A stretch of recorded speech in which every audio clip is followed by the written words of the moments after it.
Hello, my name is Marcus. I'm the compiler of a collection of therapy quotes entitled 1001 Windmills of the Mind, a collection of quotes taken from what's often called the psychodynamic or the psychoanalytic perspective, which long ago, as I understand it, was referred to by some as philosophical medicine, because this perspective seeks to symbolize or to express or to validate or to acknowledge or to be a carried witness to our feelings which we had but were never able to really fully perceive, but we have them in an implicit pre-verbal memory system, right? So that's part of our narrative truth. If we're very pained by the first 3 years, then a lot goes into the unconscious. And that's the theory, that there is such a thing as an unconscious, meaning pre-verbal memories that influence us in the present. So the image I've been using up to this point, I'm just borrowing this painting called Stepping Out by Roy Lichtenstein. Here's sort of a rough copy of it. So here's the person, and now I think what they're doing is they're trying to represent that this is the unconscious, meaning a lot of his, as a child, he had a lot of feelings, a lot of potential, aliveness of feelings, and that got lost, put into the unconscious, as represented by this side. So this is his unconscious self, second self, secret self, double self. It's the one who walks with him, who's not like him, but who is him. It's a part of him, but he's not aware of it. So all this that he doesn't know, okay, in literature is the motif of the double. Now, if we made a person out of this, you know, in literature, that'd be the double character, right? So in that story, The Student of Prague, as explained by Otto Rank, in that play, it was a sci-fi play, the guy met this other guy. He didn't realize that this other guy was all of him that he didn't know about.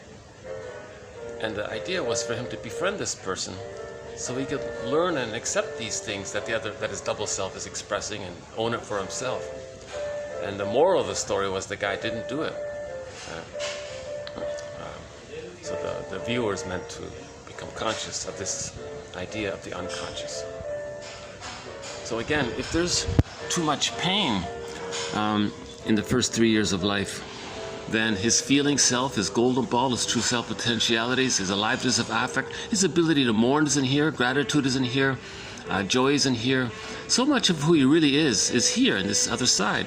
So the psychoanalytic perspective is about, well, if so much is split, and there's the split there, he doesn't, just metaphorically, he's just, it's deep in the unconscious, in the brain somewhere, so it's kind of split. He's not aware of it. So this just means he's not aware of this, you know. Now, if at the same time, now his inner child is in here as well. Now, if there's a lot of pain in here, so this maybe shows more of his potential, lost potential. You know, maybe the woman there, maybe he needed a mother, maybe that was missing. That's part of it or something, right? So he fantasizes a beautiful model, maybe, or something. We don't, many ways to interpret this, but we don't really see it in this painting. But there can be another version where this is in pain. This could be, there's a lot going on in here, not just sort of maybe vitality, and this sort of represents the positive side of what he lost, but there's also the pain that he lost that's in there. So there's a crying baby in here. There's a wounded animal in here, you see. So his soul is wounded and crying, and it's in there as well. So there's a lot of pain going on. This is just lost potential, but deep inside, behind this side, there's a crying child inside, right? Oh, hang on a second. A little bad luck here. Some people just parked right beside me here. Let's see if I can find another spot here. This restaurant's getting a little busier here today. Hold on a second. Oh, they're still there, huh? Well, my emergency backup spot is outside. It is kind of noisy outside, but I prefer the noise of the fan and a lot of the discussion going on around me. So hold on a sec. Let me try to move all this. But I'm still trying to get used to this idea of making these videos in public. Oh, there's my bag. Hold on a sec. Okay. There's the nice lavender. That's today's quote, TQ 2272. So we'll do TQ 2272 in a minute here, just as soon as I can find another spot here. Hold on a sec.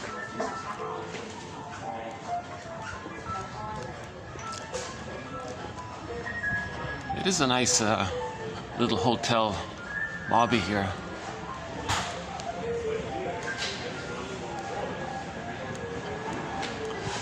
But okay, let's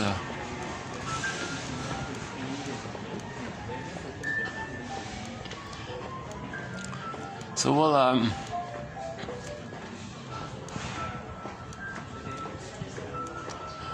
this is a new venue for me, this hotel.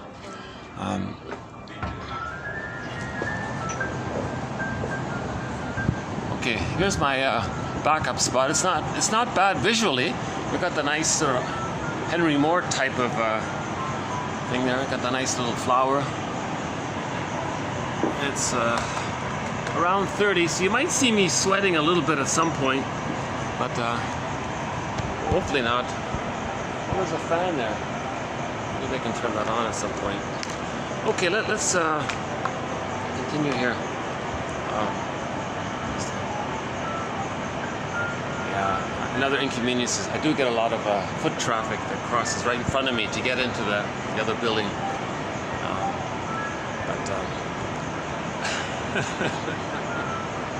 Let's see how it goes. So let's go back to Roy Lichtenstein's painting called "Stepping Out." We haven't referred to this in quite a while. Actually, you know why I'm bringing it up? All of those excellent videos that I did, my best work. I got into a real rhythm in the summer, and I produced over 50 hours of commentary, and I was getting more views. I think I was starting to get noticed.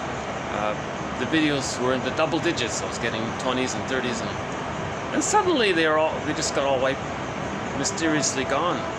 My GoFundMe page says I'm not accepting donations, which isn't true, and I can't get into it, so it's unusable. So at the moment, all I have is the coffee page.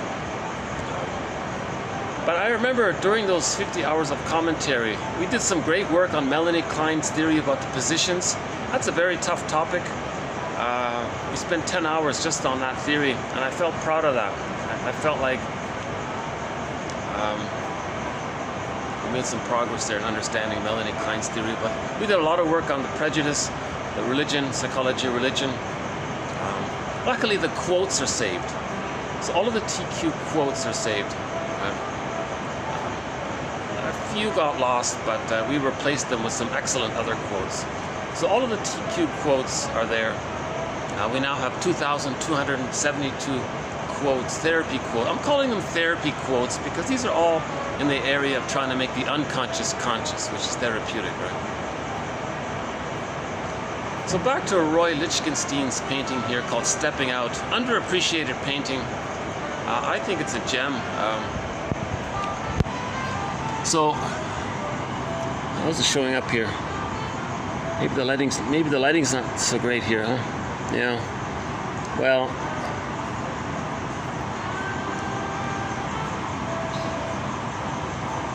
so again, on the left side in his unconscious, and we don't even see it there, there's a crying baby. His inner child of the past is, you know, lots of pain, so much pain it causes him to disassociate. Now, first of all, he's disconnected from his vitality, so he feels kind of bland, going through the motions. One author said he thinks life is monotonous and bland or something. You can see his expression there. Now, he's sad. In other words, he's sad. He has melancholia. He's sad. because there's so much pain in there and he can't feel it, and he numbs out to the pain in there. So he's kind of numbish because there's so much pain going on. And when a person has so much pain going on, they're going to numb out eventually. And endorphins kick in, and he's sort of maybe riding on endorphins just to get by. That's not a happy chemical. It's a mercy chemical, to make him not feel so much pain. But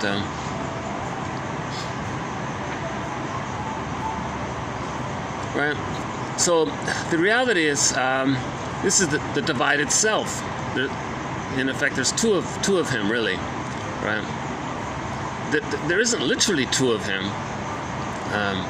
We just metaphorically say that. So we call this the alter ego or the double. So, right. So his confidence is in there, right? His ability to really enjoy life is in here, right? So much of who we really are, who we're meant to be, gets lost in this unconscious. Now, this is Robert Bly's metaphor of the bag, right? So Robert Bly puts it by saying that so much of who we are gets put into this bag that we drag behind us. So we can see this as the bag that he drags behind it, and we want to spend the rest of our lives trying to get back in what's in this bag. Right? Now, all of this energy is called the id. Right? Now, the more we can bring unconscious contents into consciousness, the more he'll be animated, the more he'll be alive, the more he'll have his feelings. I feel, therefore I am. His feelings, his identity's in here, right? I don't really have any other kind of pointer handy here. Hold on a second. Should I use my mask or something? Yeah, why don't I use my... I guess I can use my mask, huh? Well, this is the year 2022. Does that work? I cannot really. Well, let's see. Is there anything I can use as a sort of a pointer? Hold on a second. Maybe I can use a. Oh, I know. I'll use maybe a bill or something, a coin or something. Okay, hold on. Hold on a sec. Do a little improv here. Okay, here's a bill here. Okay.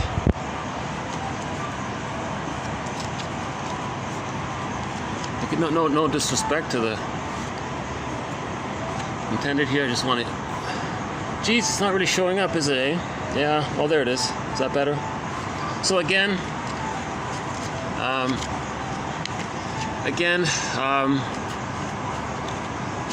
If his inner child of the past is in here, that means his feelings are in pain. Now he's in unconscious pain. He has psychic pain in here on the left side. He has psychic pain, unconscious pain. Right? Now nobody wants to live in pain. If he's in so much pain, he's going to numb out. As beloved, so below. As above, so below. So his above is reflecting the below. Now the below, there's all this pain. Right?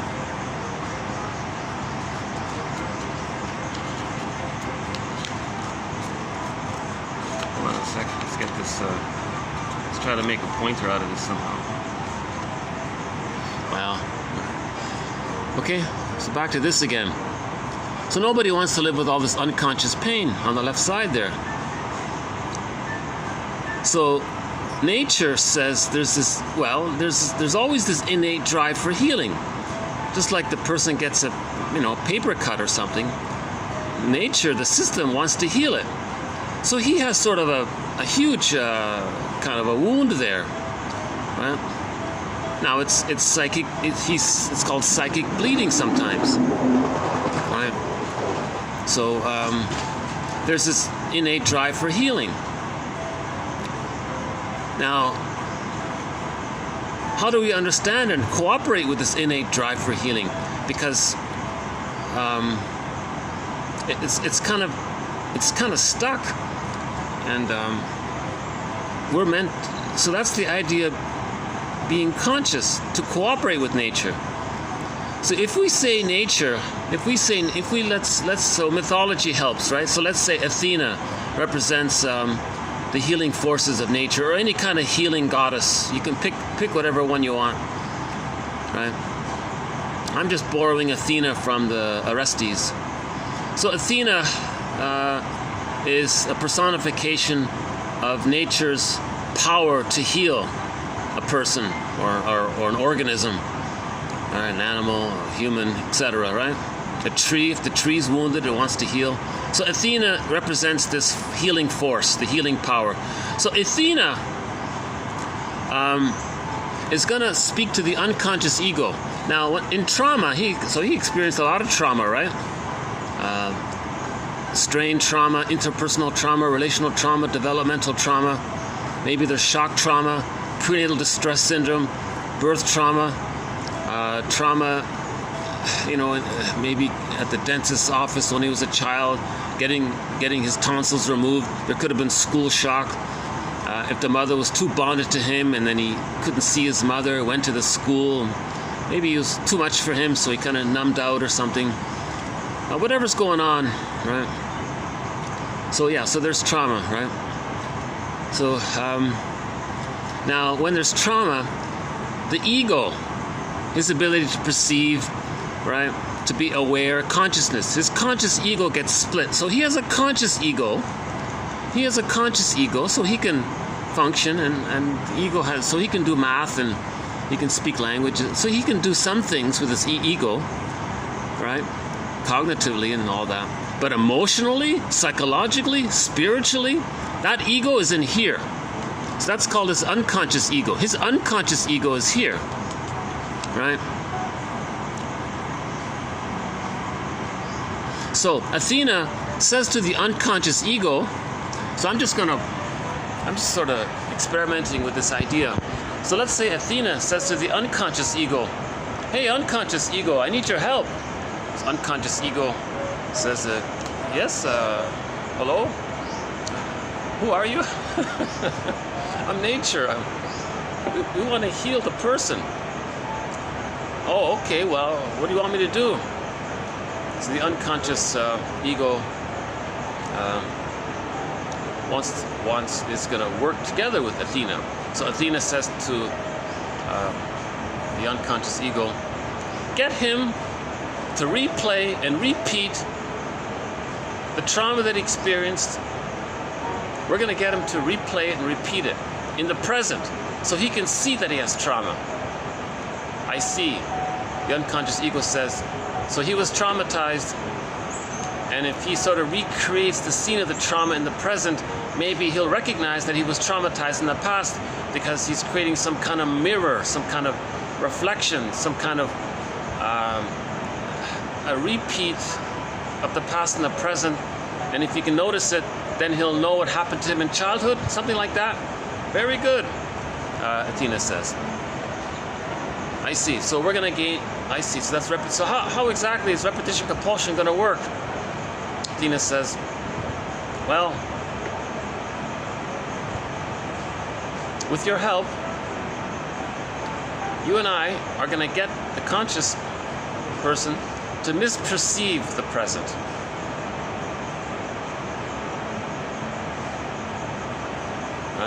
So he's not going to really see the present. Now, he's going to misperceive the present in line with the past scene. And then and some of his emotions and some of his behavior and some of his interaction with the mother, it'll allow him to replay it.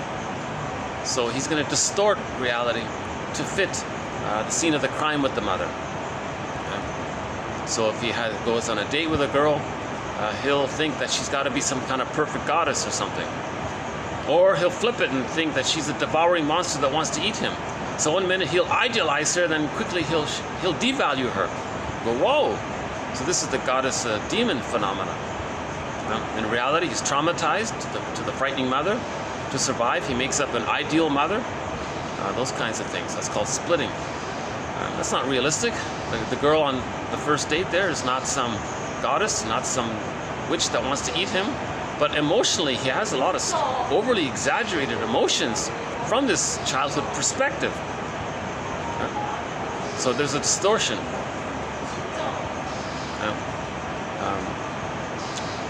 So Athena says, so that's one way we're going to try to help him heal.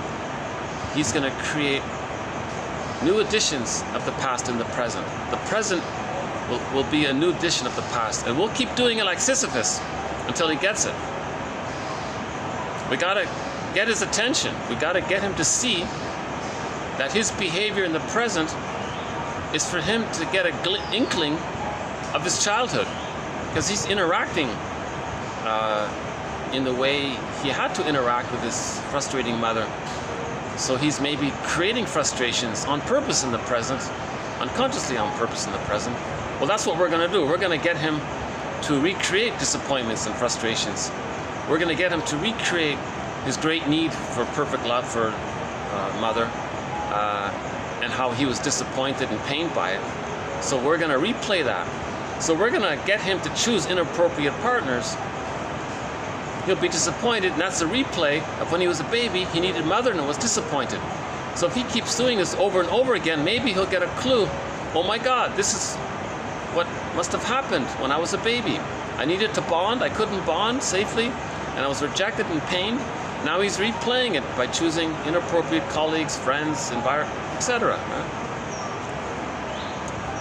Okay, so the unconscious ego says, yeah, okay, I can help with that. Anything else? Yeah, so Athena says, well,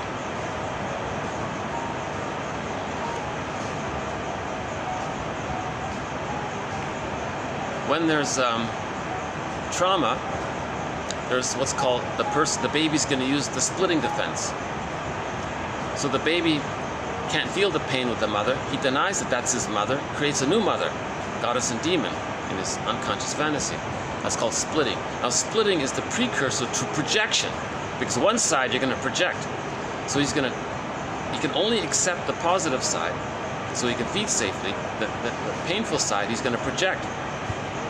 So unconscious ego, this image that he has in in that world there, in this unconscious world.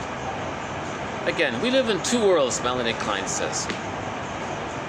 So when we say know thyself, know thy conscious self and know thy unconscious self, we live in these two worlds.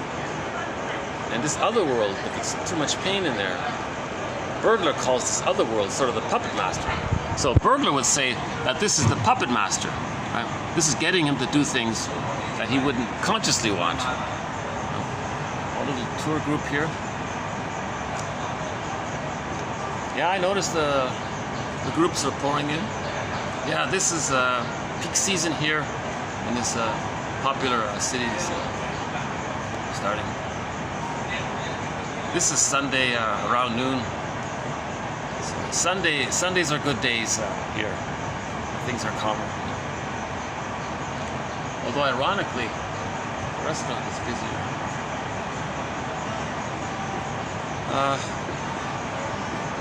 So Athena says to the unconscious ego, let's get him to project.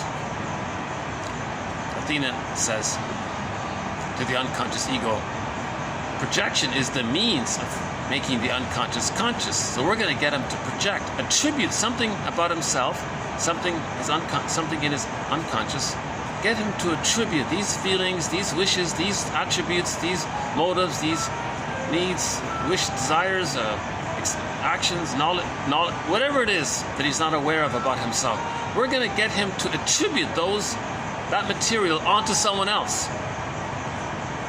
Now, if he has strong opinions about someone else and says he's this and he's that and she's that and they're doing this and they think this and they want to do this, and if he has these kinds of strongly emotionally charged opinions about others onto non-threatening substitute others, that's like a mirror for the person to see what's within. So whatever's denied, split off, he's going to see it onto others.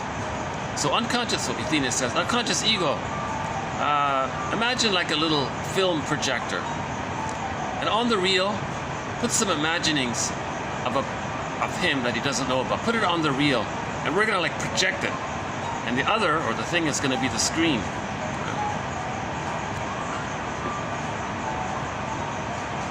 So projection is the means of bringing repressed material to consciousness. Now the unconscious ego might say, well, what if we project something about, let's say the person is unconsciously angry and he doesn't know it. And he finds himself saying, look how angry that person is, or look how ill-willed that person is, or look how hostile that person is. And he doesn't get that's for him to see how he has unconscious anger. What if it doesn't work? I hear you, Athena says. Well, we're going to amp it up a little bit. We're going to do what's called projective identification. I see, what's that? The unconscious ego says. Well, you and I are first going to get him to see what he disowns about himself onto the other. He goes, yeah, that's called projection, right? Yeah, good. Yeah, that's the projective part. Now we're going to get him to believe that the other one possesses that disowned trait of theirs, and that they really own it. Yeah, I get that part. So, and well, if we can get him to believe that the other person really is such and such about himself, then the next part is we're going to get him to identify, meaning we're going to get him to see that other person's identity possesses that. Now we're going to get him to interact in such a way to demonstrate that he has that identity. Now if the other person doesn't show it, we're going to get him to coax, taunt, tease, harass, be subtle, we're going to get him to believe strongly that he has that identity. Then he's going to interact with him in a way that reflects that he believes that he has that identity.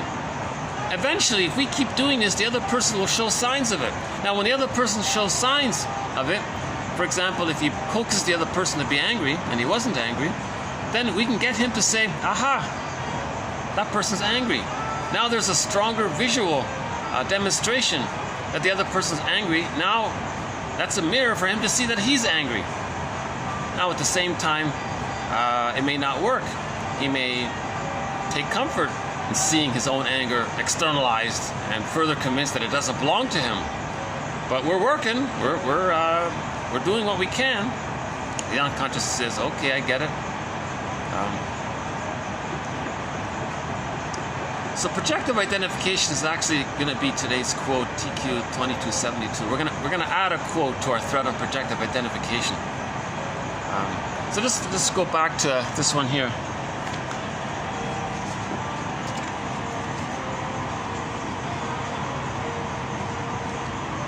Hold on a sec.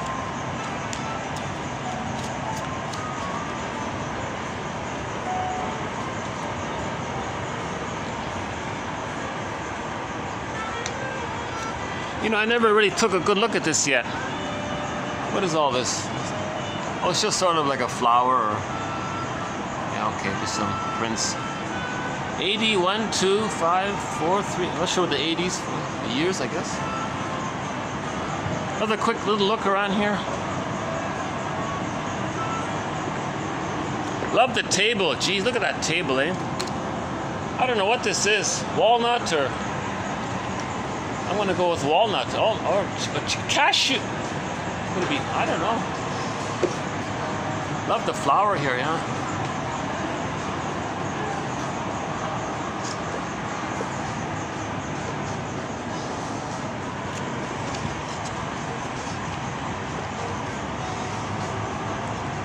It's hard to get this one. Oh, there. Okay, is that it? Okay, so what we're talking about here is that unconsciously, the inner child, which is in here, deep in here, has got a lot of pain. There's this innate drive for healing. We want to make him conscious of what's going on in here. We want to make him conscious that he's sad, right? Afraid. The shame in there. He feels bad, right? He feels mad, sad, afraid, bad, right? All of these ads are in there, right? Now he's unconscious glad. He can't even feel as glad. So a lot of his feelings, right? His mad, sad, afraid, bad, meaning shame, and glad. All of the ads, the main ads there, right? It's in here. He can't even feel his feelings. I feel, therefore I am. If he doesn't have his feelings, he doesn't have his identity. So he's just going through the motions in life. Okay? Now, the reason so much got put into here is because when he was a child, he lost the safety. He lost the safety. Now, he's going to try to, in repetition compulsion, to recreate the shame and the loss of his feelings. He's going to have an unrealistic expectation called primitive idealization. That's yesterday's video. Primitive idealization, archaic, infantile, immature idealization onto someone else, that they should be the perfect breast, but they can't. They can't. So when he idealizes the girl, says she's perfect, oh, you're amazing, he rolls Sisyphus. He's being Sisyphus. Right? He's going to roll the boulder up the hill. Okay? When she is not the goddess, it doesn't work, the boulder rolls down. He's disappointed. Right? Kind of thing. So him doing this idealization, disappointment, this Sisyphus behavior is a mirror for him to see that when he was a baby, he needed to bond to the mother, it didn't work, and he got disappointed. So this is expressed in the adult, right, as the idealization devaluation, as explained in the last video. So the last video wasn't a bad one, yeah. Oh, hold on a sec.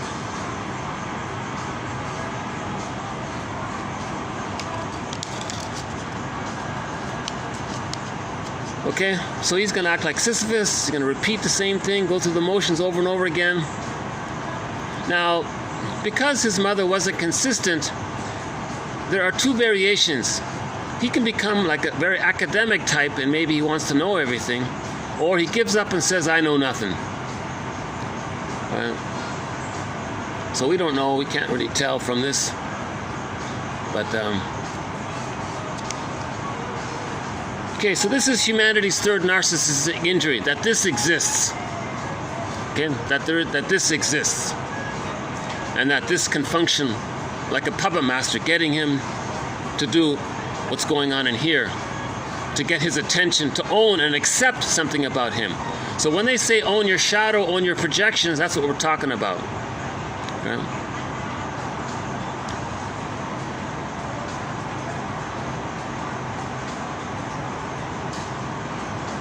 Now, if this painting were a woman, this might be a handsome, a vibrant man in here, right? If this were a woman. Usually, he loses his feelings.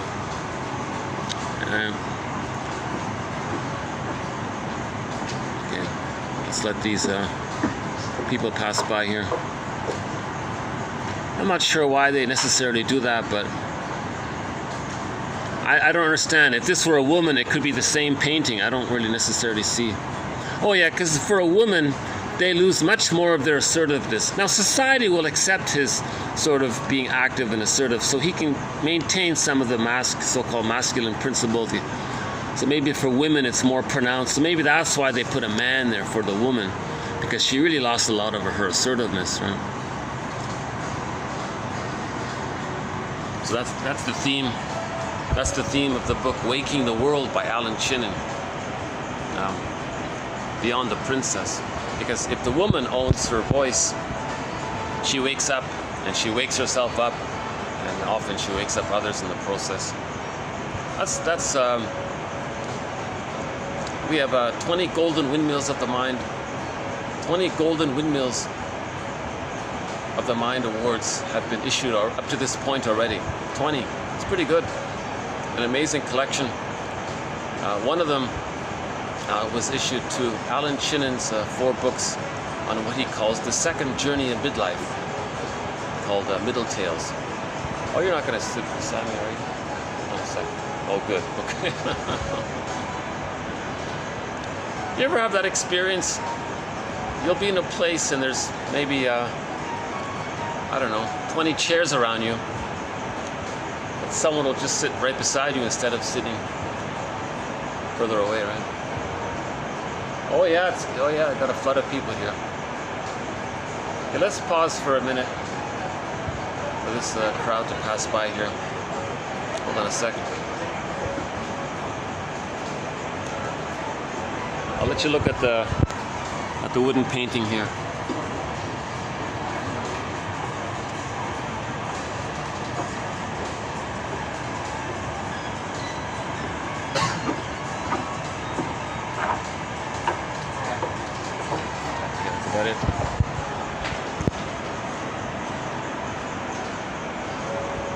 that nice chair I had indoors. It's too crowded. I couldn't do it there. It really is getting harder and harder to do these videos in public. I noticed the progression. Okay, so we want to make the unconscious conscious. These theories, they're verbal. We're trying to verbalize, symbolize. They help us to be conscious. Now, in the beginning, it's sort of cognitive. Sometimes we have an emotion related to it. If we feel safe, when we learn the idea, we can have an emotional insight. When we have an emotional insight, that means we just accepted something about ourselves. So that's healing. And then you might get a nice night dream by that. Or a nightmare. But that's okay. Sometimes nightmares are a sign of healing because you're facing something you could never face before. So nightmares are not necessarily, from the broad perspective of healing, if we think of it in that way, nightmares refer to facing something you could never face. So that means you're able to handle it. Oh, another little group here. Yeah, it's really getting busy here. Hold on a sec. Oh boy, yeah, it's getting much busier here. I'm wondering if I need to change, but where can I go to here?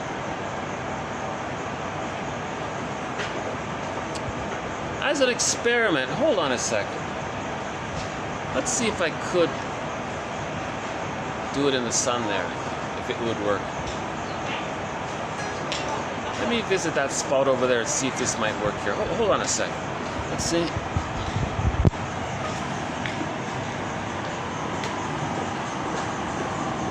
I need another backup spot if that's going to keep on taking place here. So let's see, if I move to here, would this work?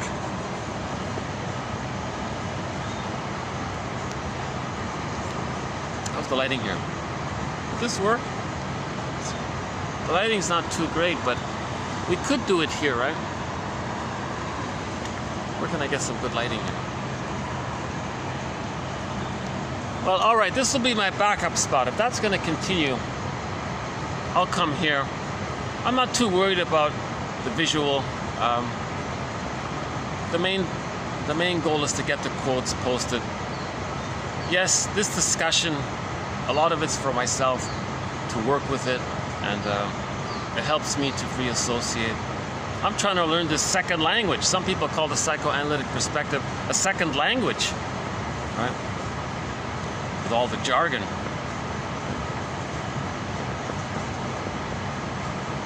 So again, I'm not a professor, so when I'm explaining the jargon, it's got to be sort of understandable to me. And that's one of the benefits of an ordinary person presenting this material. Now, as I was saying before, if a very confident, smooth-talking, articulate other person can do it with someone with a lot of love and warmth in their heart, I would rather listen to them than, but I can't find anyone presenting this material. And out of this yearning in this area, I'll do it as a kind of a place. Temporarily. I'll, so to speak, warm the seat for the person who will do it. You know, but they haven't come forward. No one's really come forward presenting this material in a way that would draw millions of people to want to learn it. I still get no views. Ironically, I was starting to get views in the summer, and then those videos were lost. Now, all of the videos prior to that were not getting views. So I had this eerie feeling, I had this uncomfortable feeling that if I'm getting views, someone's going to delete it. I don't like that because apparently a lot of advertising and PR companies, they don't want people to be aware. The plunder system in general doesn't want healed people. The plunder system wants people who are cognitively capable to operate the machines, like George Carlin says. But that's about it.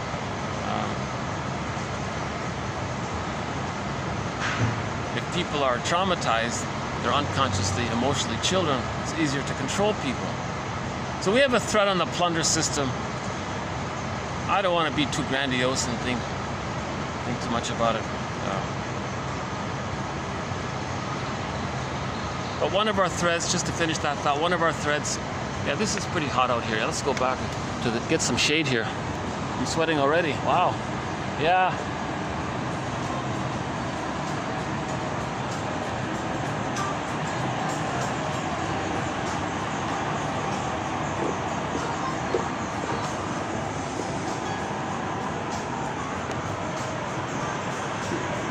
Am I locked out here already? No, it's good. That's okay.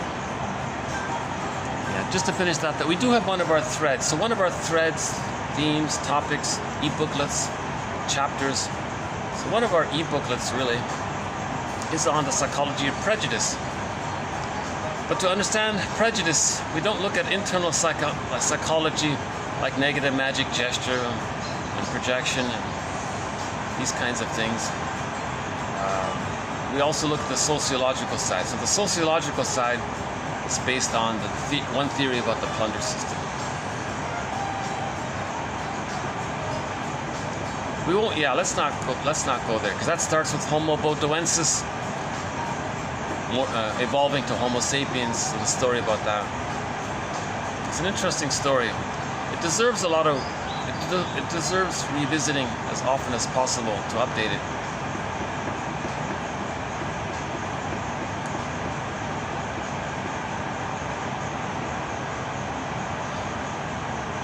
Yeah, so there's quite a striking looking person.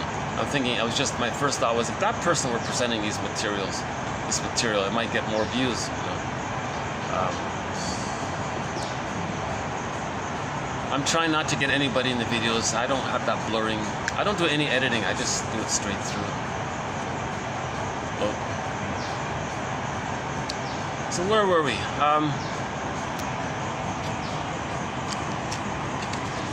So the more he can consciously accept what's here, the more he can make it a part of himself, then he's going to be more balanced, more integrated.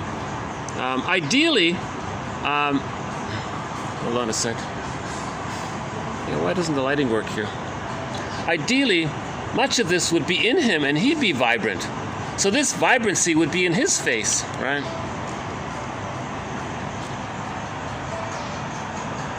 We'll revisit this painting here. Now, yeah, one metaphor of the psychoanalytic perspective in Myths and Fairy Tales is that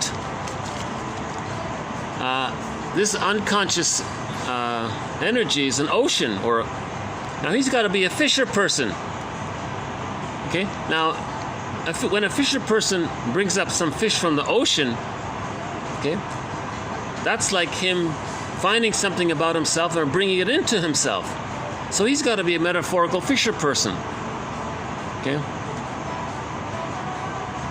He's got to be a detective as well. That can help bring unconscious material to consciousness.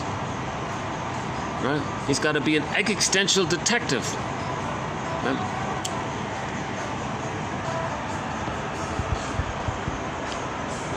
He has to have a vision of who he would have been had he been loved. That's the true painting. He's got to hold on to that image and confront his rationalizations, which bring up the fish. The rationalizations cover over, hide the fish, the psychic contents, the disowned aspects of himself.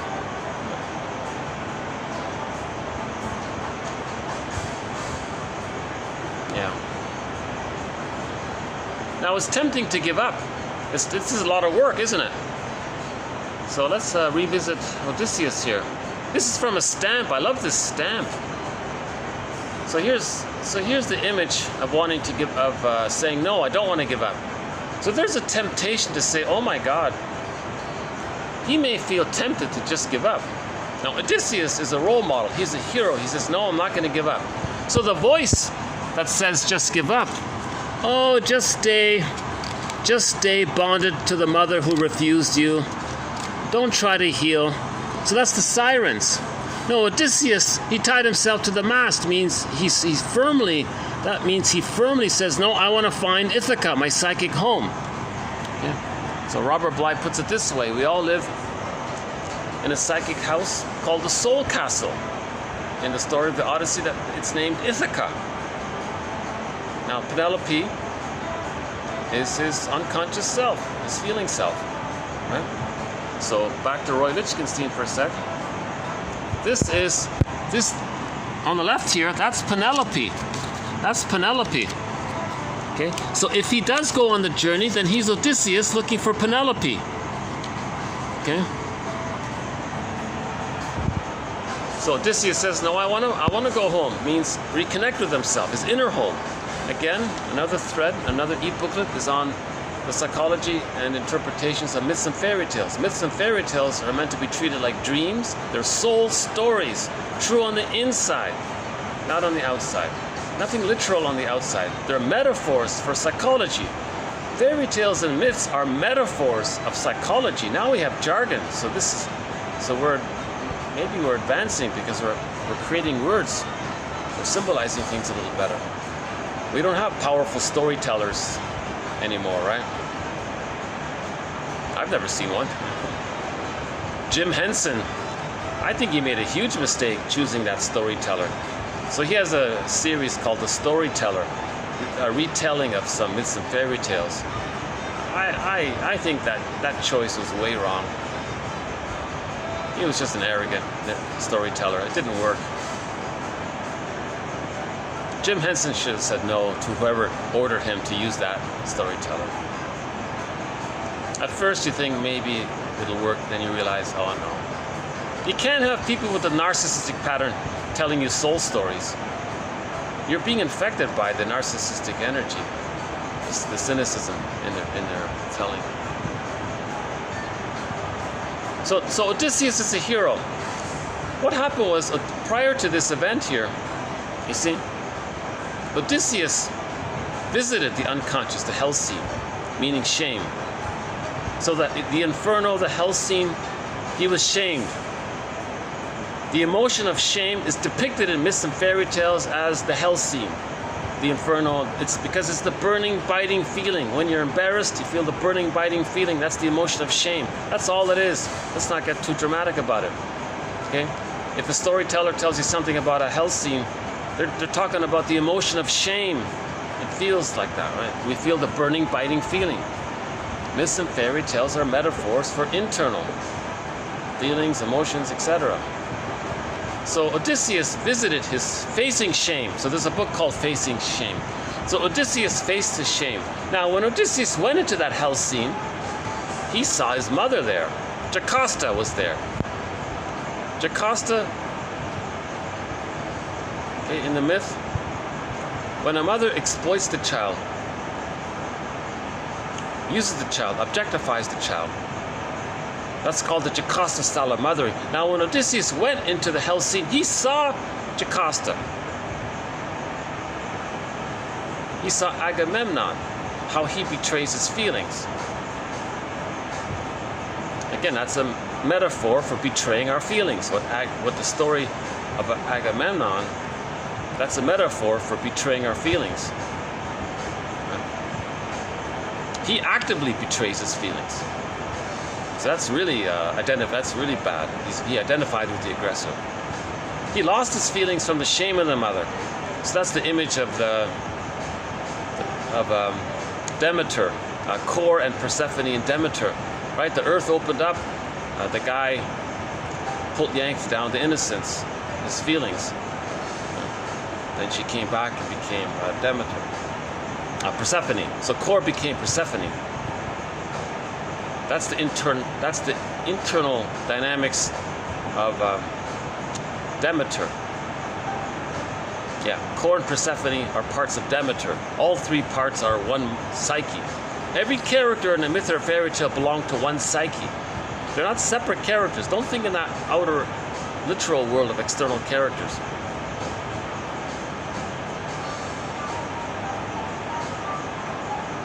So Demeter represents us. We're innocent, we lose our innocence, we get it back, we're more aware, we integrate it. That's the phenomena of core becoming Persephone. That means Demeter has Persephone, like Odysseus has Penelope. So there's an idea. So there's what I was. That's what I was going with in the beginning. A woman's lost soul could be presented as a woman. Sometimes it's a man, but in that case, it's a woman, right?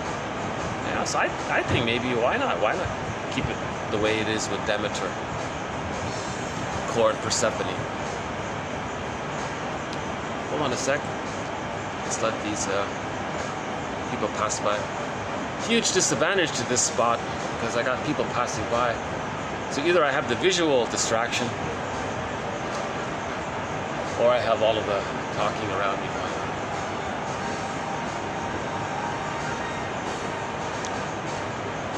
on. So Odysseus faced his shame, realized it's connected to what his mother did to him, being misattuned, malattuned, a bottleness schedule, being removed at birth, all of these things. So we've talked about that. Now when he faced his shame and he recognized that the mother shamed him, whoa, now he has some motivation, now he has meaning, he has purpose. Now he goes on the second journey of midlife. I like Chinan's phrase, it's the second journey. That the first part of the Odyssey, we can call that the first part.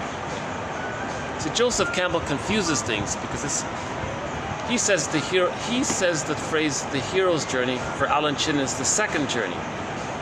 But a lot of people use hero for that first part. So now Odysseus is on the second journey.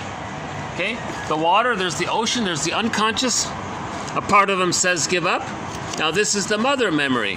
The mother says, no, stay bonded to me, be a mama's boy. You can be... Hold on a sec, why is the lighting so hard here? That's better, right? Okay. So this is the voice of his mother saying, stay tied to your mother, be a mama's boy, stay with the mother complex, don't find your soul, don't find your Ithaca, don't become emotionally autonomous, psychologically autonomous, don't find emotional maturity because then you'll know yourself and you'll be yourself and you won't need me. Stay tied to mother, right? And it's a sweet, tempting voice. That's why they make her like a beautiful siren there. It's a sweet sort of voice to be held back in your mother's arms, even though it's painful, but you're safe and you're with your mother. Oh, brother, right? He says, no, I had enough of this. You're just using me. There's a kind of a pain in it's a masochistic kind of thing, you know, you're getting some benefits from being bonded to your mother, but it's painful, but you get the benefits. It's self-defeating. He never grows up. He says, I want to grow up. I want to be who I'm meant to be. I don't want to do this machismo, Don Juan, Peer-Gynt, Playboy kind of thing. This keeps me loyal to him. Now he wants to break free from that. She says, no, don't break free. Isn't it fun being a playboy? You can date all these girls if you want. Isn't that fun? Right? So she wants, this is the voice of stay married to mom. He's not, now when he's the playboy, he doesn't love the other women. Right? He sort of split there like that. He says, no, I want to be who I'm meant to be. So he's going on the hero's. Now when he's tempted that way, him tying himself to the mast, that's a metaphor that he has the strength to resist it. Now the other guys, they had to put wax in their ears. That's another way to resist it, to not hear it. Now, the previous sailors who couldn't resist this, we know the story, right? The boat crashed, right? So that's a metaphor for them losing themselves. They gave in. They couldn't grow up. So they stayed infantile and all that, right?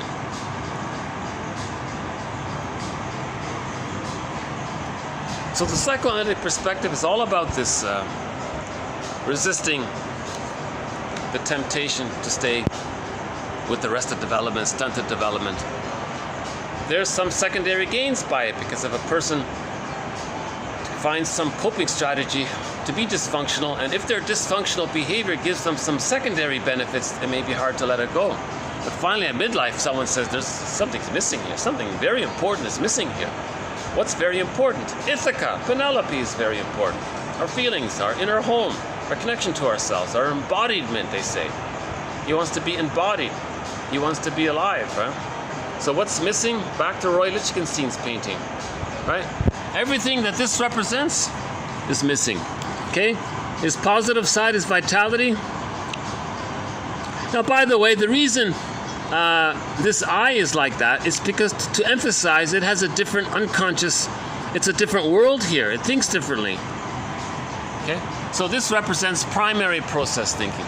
So Wittgenstein was clever in this, maybe intuitively clever that way. The thinking in that world is different. It's primary process thinking. It can get the person to think one way and he felt like to act in one way and felt like that he was the victim of his own actions against someone else. Double think is in there because of the fusion. He hasn't differentiated.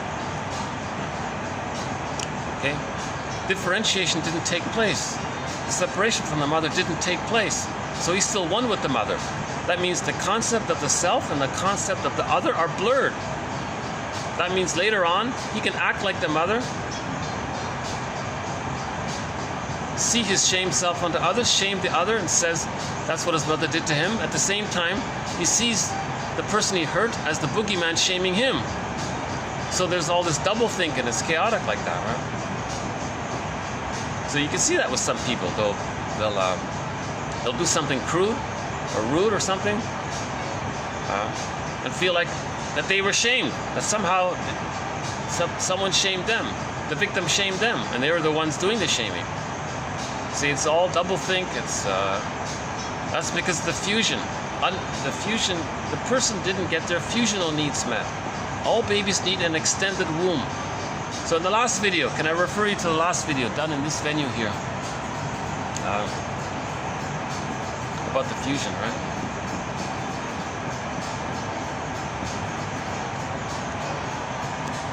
Okay, so we'll revisit these two. Yeah, by the way, this painting has also won a Golden Windmills of the Mind Award because it offers an immediate graphic picture of the existence of the unconscious and how powerful it is, right?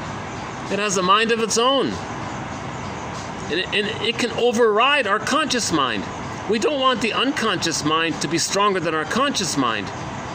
Okay? So that's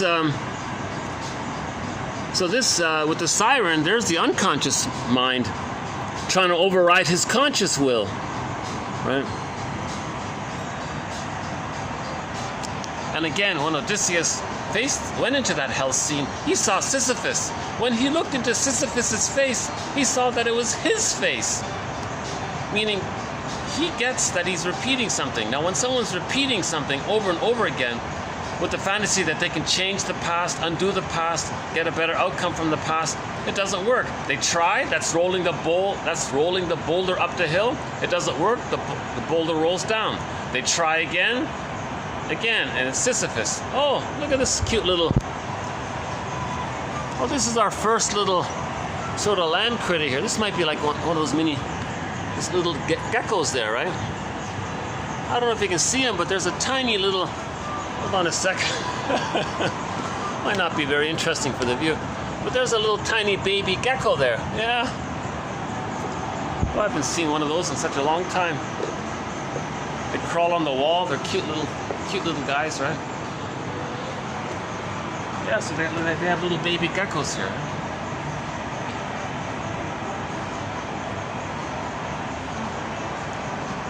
Yeah, I'm still recovering from nature deficit disorder.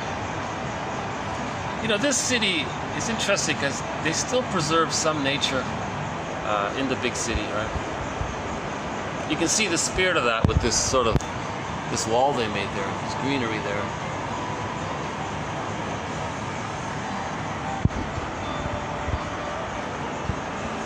See, sociologically, we're trying to re-own some of our lost values, right?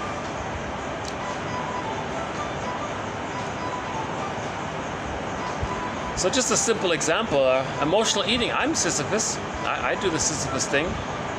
When I feel anxiety, I might run to the fridge. So running to the fridge, that's rolling the boulder up. When I eat the cookies or whatever, I have this unconscious hope that I'm going to be reconnected to the love that I needed. So there's the boulder rolling up the hill, that hope of getting the love that I didn't get. The cookie, it didn't work. Oh, the boulder rolled down. See, that kind of thing. We have a thread on emotional eating, an interesting thread. We have a thread on projective identification. Sorry for the jargon, projective identification. Hopefully this quote will clarify some of it. There are a variety of reasons of why someone wants someone else to feel what you can't feel, to do or express what you don't know about yourself. That's called projective identification. If you can get someone else to express something you don't know about yourself, the fantasy is you've gone back to the nursery. When the baby was distressed, the mother should be distressed because the mother's them. Now, when the mother's distressed, she can metaphorically handle it, metabolize it, and return with love and soothing. Oh, the baby had that emotional interaction and can maybe even adopt it because they're one with the mother. So the mother teaches the baby how to soothe anxiety. If the mother didn't soothe the baby's anxiety and shamed the baby for it, maybe made the baby more anxious and numbed them out and gave them food when they're distressed, the baby wants mother's soothing administrations. Mother couldn't do it. Here, eat this sugared stuff. The sugared stuff doesn't work. All the sugared stuff is a trick. It tricks the brain to send the person serotonin, and the person feels soothed by the artificial stimulation, overstimulation of serotonin.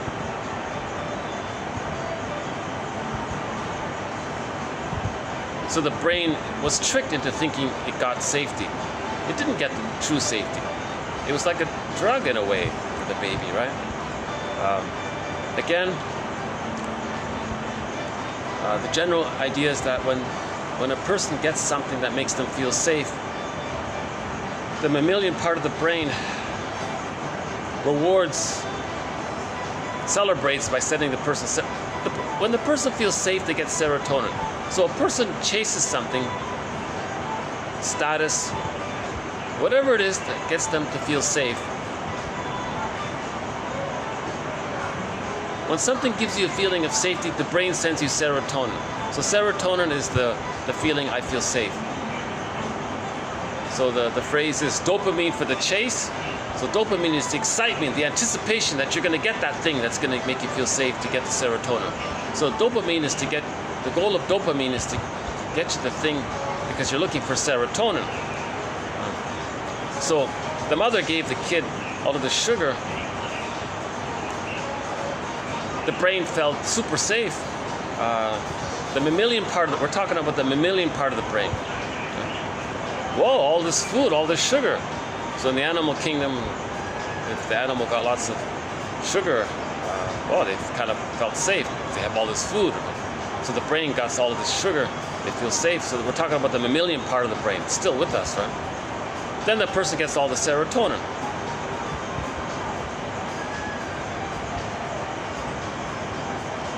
So the mother did a betrayal, betrayed the baby's trust. The baby trusted the mother to regulate, help the baby feel safe. The mother didn't do it. Here's the sugar stuff. Trick your brain to give you serotonin. I can't give you the serotonin. Let the over-the-counter medication do it. So projective identification goes back to this original situation.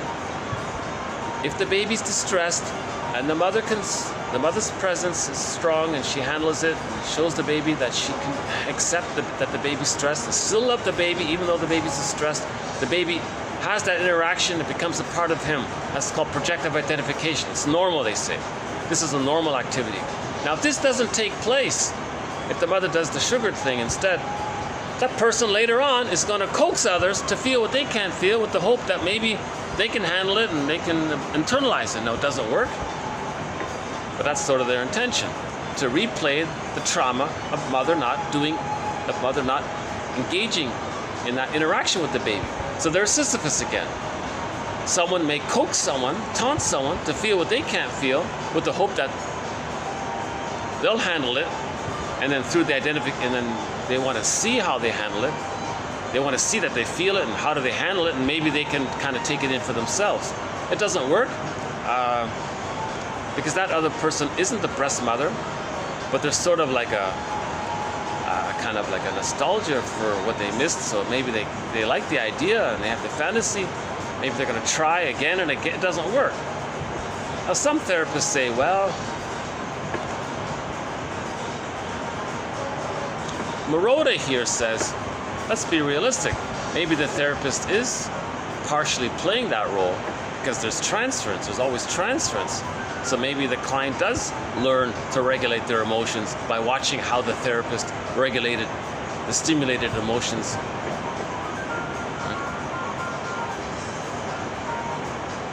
A huge question about that. Generally speaking, we give interpretations. So the solution is provide interpretations, make the person conscious of it. That's how the therapist handle it, by becoming conscious of it. Not literally trying to do it. Because it's never enough. It's not going to work. Maybe you feel a little better in the moment, but it doesn't stick. You can't really. So the answer is what Masterson says: give interpretations. But Maroda says, well, a lot of these people engaged in projective identification can't accept interpretations. They're too. It's too impinging. They don't want to interpret. People with the narcissistic pattern, the bully pattern, the iago. Oh my God, the iago. They can't accept interpretations. They'll be very aggressively, they will aggressively reject it. They can't accept feedback because they're still stuck with their only concept of who they are. Okay? The infantile megalomania, being little gods. You can't question that and give an interpretation. Now you got to interpret that. So we should interpret that ultimately. So the object relations theory says interpret. Some people say, well, a lot of people can't handle it. Then what do you do? So Maroda is sort of in that kind of there now. I'll see if I can be your surrogate mother for you. You can trick me you can taunt me to feel what you can't feel, and then you can watch me how I deal with it. And maybe because you think we're fused, maybe you can take it in as a part of yourself. So we'll replay sort of that breast baby, that infant baby dynamic in the present in some way. So she says realistically that's what she's sort of in that area. So I don't go there with I prefer what Masterson says and what the more analytically minded object relations theorists say. We got to interpret, make people conscious, build consciousness. We got to make this conscious. Don't try to do it. Now she says, if really it's desperate, then you go to what's called supportive therapy. Just get them through a phase, and maybe later on they can come back for analytically minded therapy. So, but in the process of although Maroda thinks in that more supportive way, she did clarify a little bit about projective identification. So I've taken a quote from this comes from chapter 5 of her 1998 book called Affective Experience, something surrender, transformation or something. So she did a pretty good job of surveying what other people said about projective identification. So I've just sort of abridged what she said and created TQ 2272. So here we go, 2272, projective identification. Again, keep the basic in mind. The basics in mind. If the little baby in mother's arms is upset, he thinks mother should be upset because the mother is him. So he thinks the mother's upset. Now, he doesn't get that the mother's upset, but this otherness that's a part of him is upset. Now this otherness is just there to serve him. It's an extension of him, right? It's a little God. Everything's to serve him. So if he's upset, this otherness that's there to serve him should get the message that he's upset and deal with it, kind of thing. So the mother would deal with it. The mother gets the signal, she's attuned, she says, she sings a lullaby, everything's okay, or whatever she does. Or shifts her position, knows what the baby likes, makes the baby come. The baby has to feel that he's still in the womb in the first 5 months, right? Babies need an extended womb. If the baby's stressed out, that the mother's not providing a good enough extended womb, he's gonna expresses distress, the mother should get it and respond accordingly. Now the baby's been soothed by this interaction. Now the baby can do it for himself, kind of thing. If this fails, later on, they're going to try to replay that. So they're Sisyphus. Right? So that woman, let's borrow that example we did with the two women. They were best friends. One woman had the manic defense. She was sad underneath, and she cloaked it over with the manic. She was a workaholic, a driven kind of person. Right? And she didn't want to feel that she was sad underneath. Her best buddy, her best friend, was a woman who showed sadness. And the manic friend coaxed the friend and maintained it. Wanted her friend to, she liked seeing her friend being sad. She actually wanted and delighted in seeing her friend being moping around with this sad, gloomy face. She liked it. Oh, I love this, she said. Because she expressed what she's feeling. So she's the other. That's the breast trying to deal with her sadness. So she stuck it. It didn't work. So every time, well, there's the little gecko. Never mind. Every time she coaxed or taunted or manipulated or rewarded her sad friend to be sad, that's rolling the boulder up the hill. So she's being Sisyphus. Okay, now will her friend take away her sadness? How does she deal with it? She can't do it. So the next best thing is just keep her in that sad state. Then she can deny that she feels sad. But ultimately, she wants the friend to deal with it. Now here's the interesting thing. When the friend was no longer sad for some other reason, she was happy, the manic friend, oh my God, you're betraying me. We're not friends anymore. And they quickly broke up. Go, whoa. So it doesn't work. The sad they were friends for like 20 years, was it? It didn't work. That manic friend is still sad underneath. So that depressed friend was sort of like a therapist in a way. And just holding it and demonstrating it didn't work. So I disagree with Maroda. They can't really do it. Unless it's, the answer is to talk about this. Put it into words. Read this. Ironically, read the quotes that Maroda found. Maybe it's just part of her journey, you know. She's still writing new books. So maybe she's just sort of midway in her journey where maybe she's feeling going through a rough patch. So she's rationalizing. Maybe she feels she can provide these interpretations. So she's offering the regressive supportive mentality. Anyways, let's learn a little bit more about this concept of projective identification. Something you don't know about yourself, you attribute to others. That's the projective part. Now you interact as if they had that identity, hoping that that's who they are, they identify with it. Now if they identify with it, then you don't see it's within. That's the basic of it. And it's stuck there.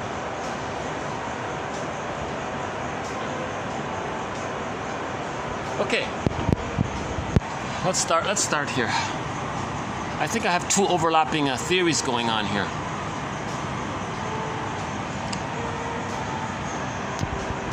So one theory is the baby wants the mother to metabolize it. The baby learns it. He has the experience. He no longer engages in projective identification. It doesn't go around later in life being passive aggressive, taunting others, doing little things to upset them, tricking them. He's constantly trying to engage to get someone else to feel sad, afraid, bad, mad, sometimes glad. Some people might taunt others to be happy because they can't accept their happiness. So they go around. Maybe that's yeah, I think that exists. So all of the key emotions, huh? Sad, mad, afraid. So there's the shame is the bad, and the glad. So those are the five sort of basic emotions there.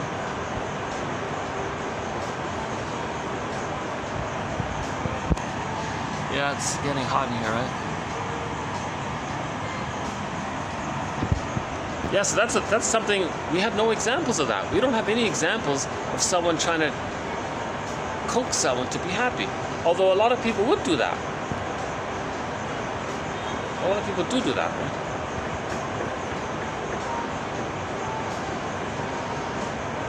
Maybe the comedian can't feel happy, so he wants others to be happy. So he can see how that they're happy. Maybe if they can be happy, maybe he can do it. If they can do it, they can do it. It doesn't work. See, I agree. We keep projective identification. If the baby doesn't have that cycle with the mother, if it's broken, if that cycle is missing, baby feels, mother gets it, mother soothes it, baby has that emotional, affective dialogue with her, and it becomes a part of the baby. Now the baby can soothe himself. If that doesn't take place, a sign of that is later on the person wants to partly engage in it, but they can never complete the cycle. So they coax others to feel, and that's the limit of it. No one can perfectly fuse again with someone else later. So maybe that's the limit. So that I think that's what's going on. Let's let these people pass here. Oh, they're going to sit right in front of me. Hold on. They're thinking about it. No, they're going to do it. Oh boy. So I got a couple just right in front of me here. Where can I move to? Hold on a sec. Let's see. Is there anything on the indoor here? Hold on a sec.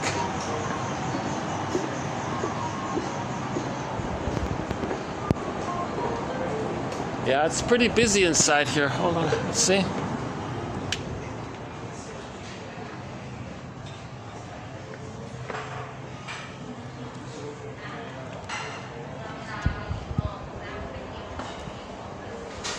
Yeah, I'm gonna move inside. Yeah, I can use one of those other. I'll try one of these other chairs here. Okay, hold on a sec. Let's get my bag.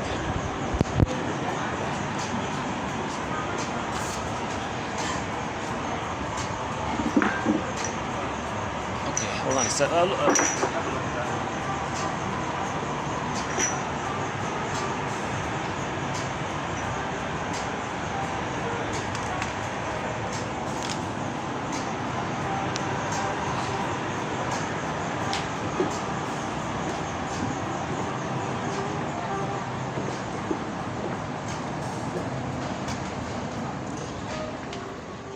Oh, my drink is even still there. Okay, hold on a sec.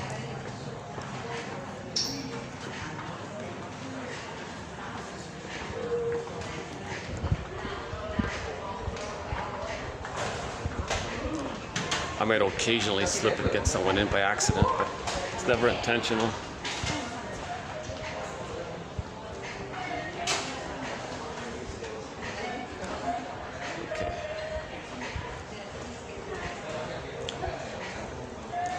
Okay, there's back to here.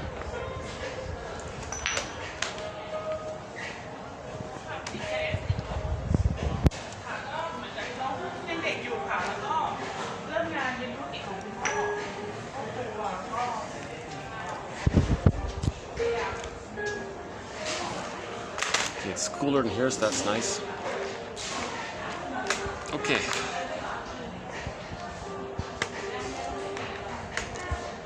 I have this thought that if I can get my quotes printed, if I can get a printer, I can walk around with the paper. It'd be easier to do these. Okay, again. So just to recap, the breast is there.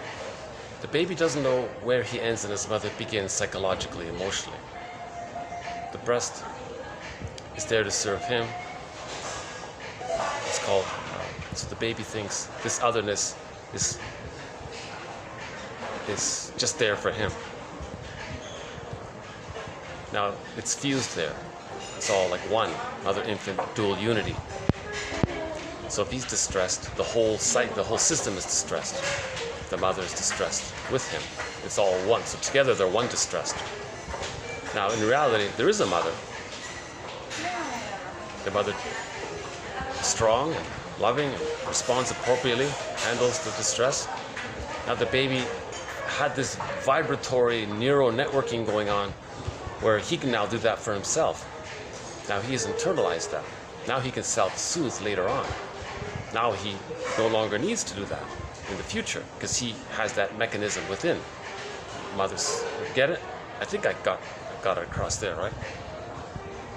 Yeah. So that's good, right? Now, if this didn't take place, they're going to falsely try to do that with someone else. It can't be done. See? Now, how does that look? Now, when they falsely try to do it, they get some secondary benefit from it.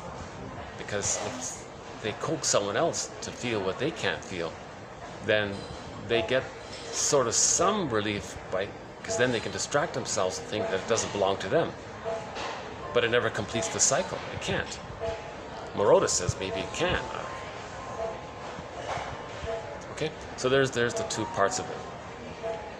So projective identification is this failed, false attempt to replay what was supposed to happen in the nursery.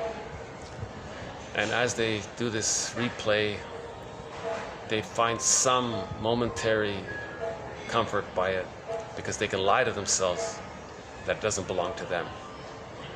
If they can overly externalize and coax others to demonstrate what's not there, then they have this distraction that it's not within. You see, so that's dysfunctional because you're always interacting with people in a way to get them to not be. You're not accepting them for. You're not listening to them. You're not caring where they're at. All you want of them is to feel what you can't feel, and the other person feels very lonely and estranged from this person. So,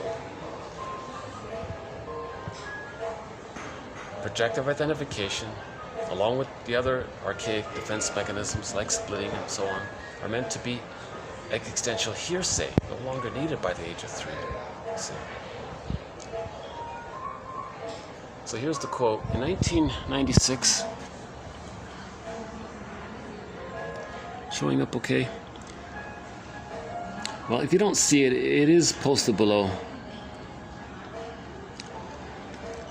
How about now? Is that better? Well, the quote is, just click the see more link. Okay, sorry. Okay, in 1996, Malin and Grotstein introduced the notion of normalcy with regard to projective identification. Okay, it's normal, right, for the baby to do this, citing it as part of the growth process in everyone. Okay, it's normal, right? So this process, the child now is able to soothe themselves. Now, what's the whole self-help movement all about? A lot of it is that teaching people how to soothe anxiety. So we recently posted a very good self-help exercise.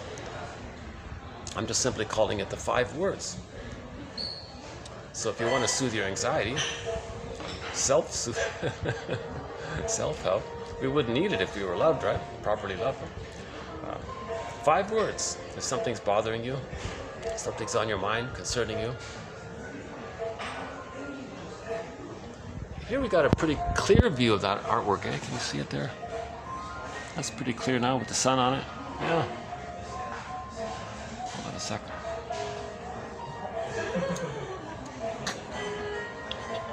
See that image, that sculpture there?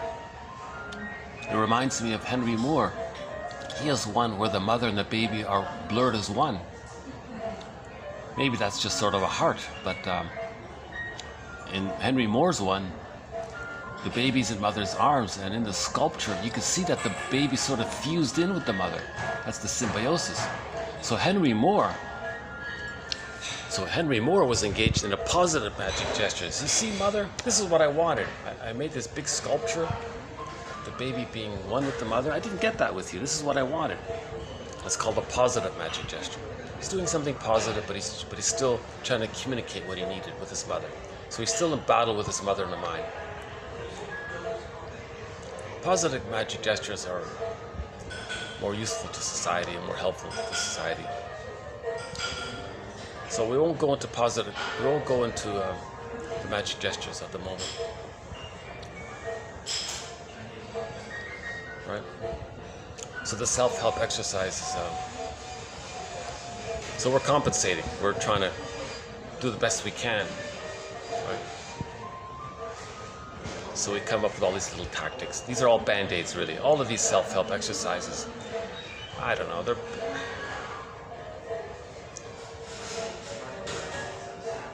Maybe sometimes we can really...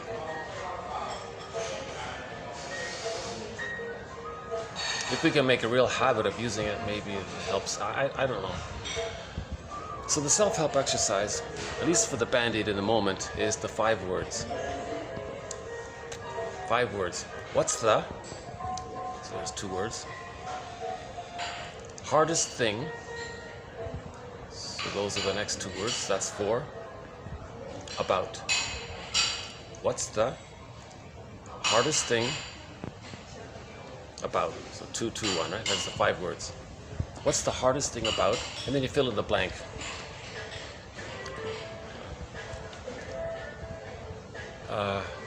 So just each person can do it on their own, right? What's the hardest thing about? Whatever comes to mind, and then answer it. And then you can do it again. You can do another round. So that exercise helps the person to soothe, regulate themselves. So we're sort of trying to symbolize, do self-therapy, right? By the self-help exercise. So an example might be,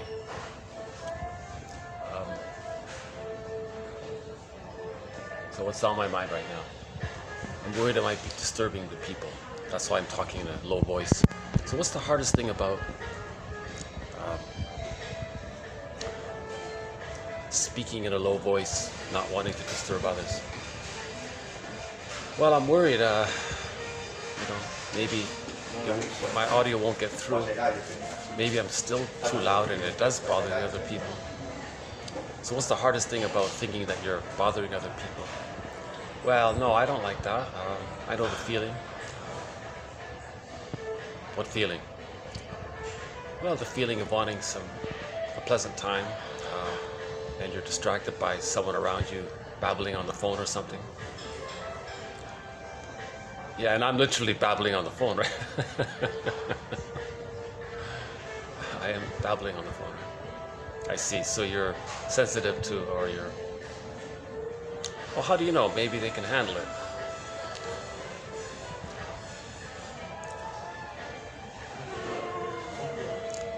Well, they're still... I can still hear the couple talking, laughing, so they seem to be okay. So there's a compromise. You're still on the phone. They're still having the dialogue. So what's the hardest thing about this caretaking attitude of yours? You gotta please people. Well, maybe I'm engaged in a magic gesture. See, mother of mine, see how I take care of others? Well, that's what I wanted from you. You didn't take care of me. See, that's the positive magic gesture. So what's the hardest thing about this positive magic gesture? Well, I know it doesn't work. Okay, but you're aware of it, so there's something. I'm not getting into any... So the truth is I'm still in that state of a little anxiety about not wanting to disrupt the neighbors there. So the hardest thing is I'm feeling a little tense. So what's the hardest thing about this little tension in your body? Well, it's tiring if I hold this tension in the body. That's pain. So what's the most painful thing about this pain in your body? What's the most painful thing about the pain of the tension in your body? Well, it's that it's there. So what's the most painful thing about it being there, the pain being there? Well, maybe it spreads if I think about it. Oh, really? Then the exercise is not working. You're supposed to be soothed by now, not more anxious. So there's an example of where it didn't work. But up until this point, whenever I tried this exercise, it worked. Today it didn't work. I don't feel calmed by doing it. Maybe I'm too triggered by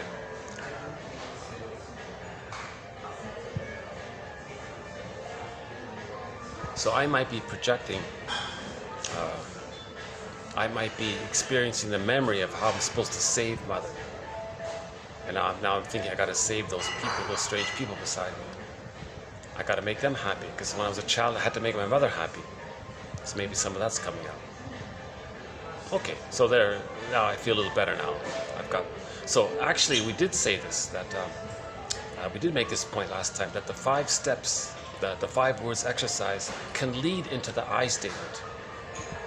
So the I statement was that you're triggered, what did it remind you of in childhood? So this situation, it reminded me of when I was a child, I had to please my mother. Right? Now I'm trying to please them. And these feelings have come up. So now I'm a little soothed by it, because the present reality is I don't have to, I can be considerate, but I don't have to put too much emotionality about it. So I can be more realistic. This is, they're adults, they can take care of themselves and those kinds of things. People talk in restaurants.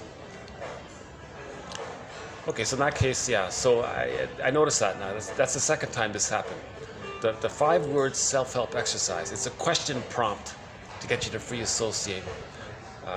And it works, generally speaking. I think it works. What's the hardest thing about fill in the blank? That can lead to the I statement.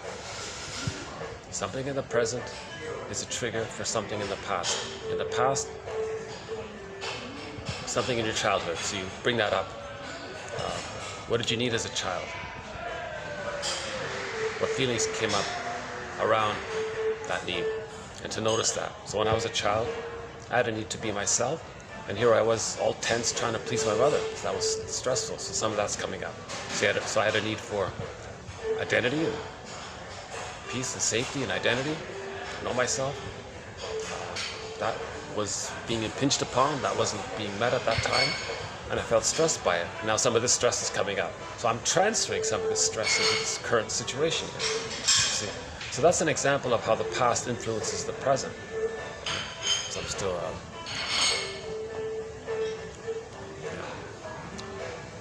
okay, so that's sort of a part of it. It's not complete. I feel like it can go further. But okay. Okay, 1996, Malin and Grotstein introduced the notion of normalcy with regard to projective identification. It's normal for the babies to do this, citing it as a part of the growth process. The baby grows by doing this. Right? According to them, all children project onto their parents the feelings they cannot manage. Right? The task for the parent is to be capable of that which the child is not. Okay, right? So there we go. The task of the parent is to be capable of that which the child is not. Okay? Now if there's a problem there, transfer that into the present. Nobody in the present is going to be capable. If the mother has a hard time doing it, how is some stranger going to do it, right? So we need verbalization.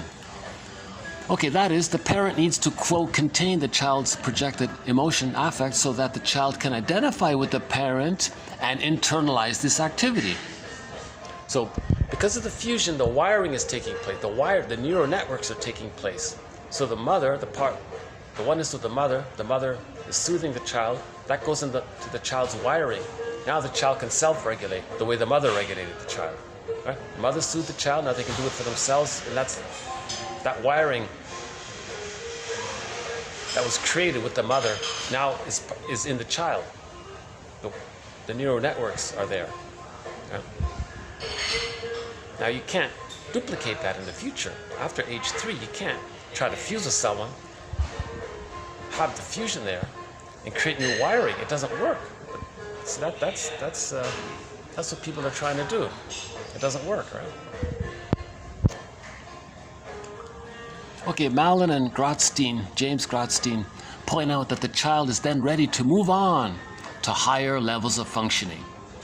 Okay, so they got the love, they got the safety, they can self-regulate. So they feel safe. When you feel safe, you can feel, you can grow, which will undoubtedly involve repeated instances of projective identification, offering the child the opportunity to use the adult as a sort of conduit for achieving affective mastery.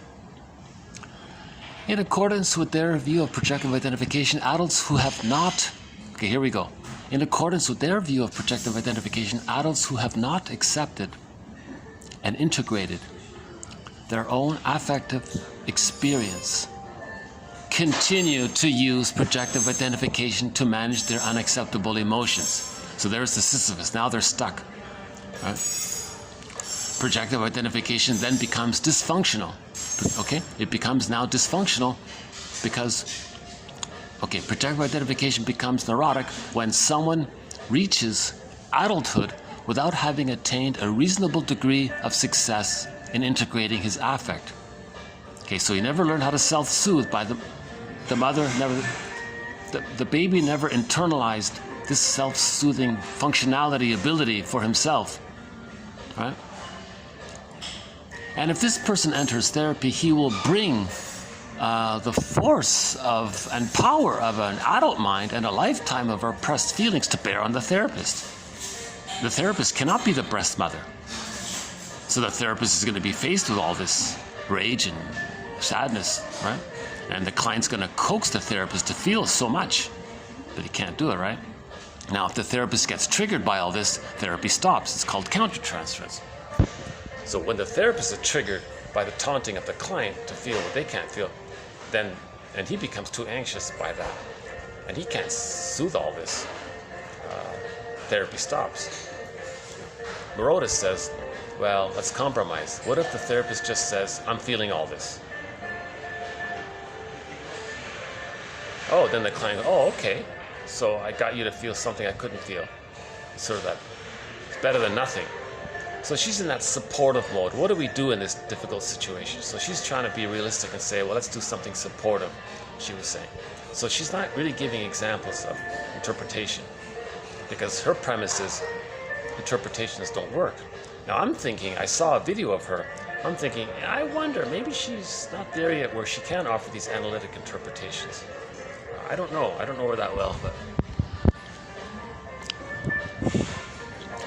Okay, so coping with a client who relies heavily on splitting and projective identification.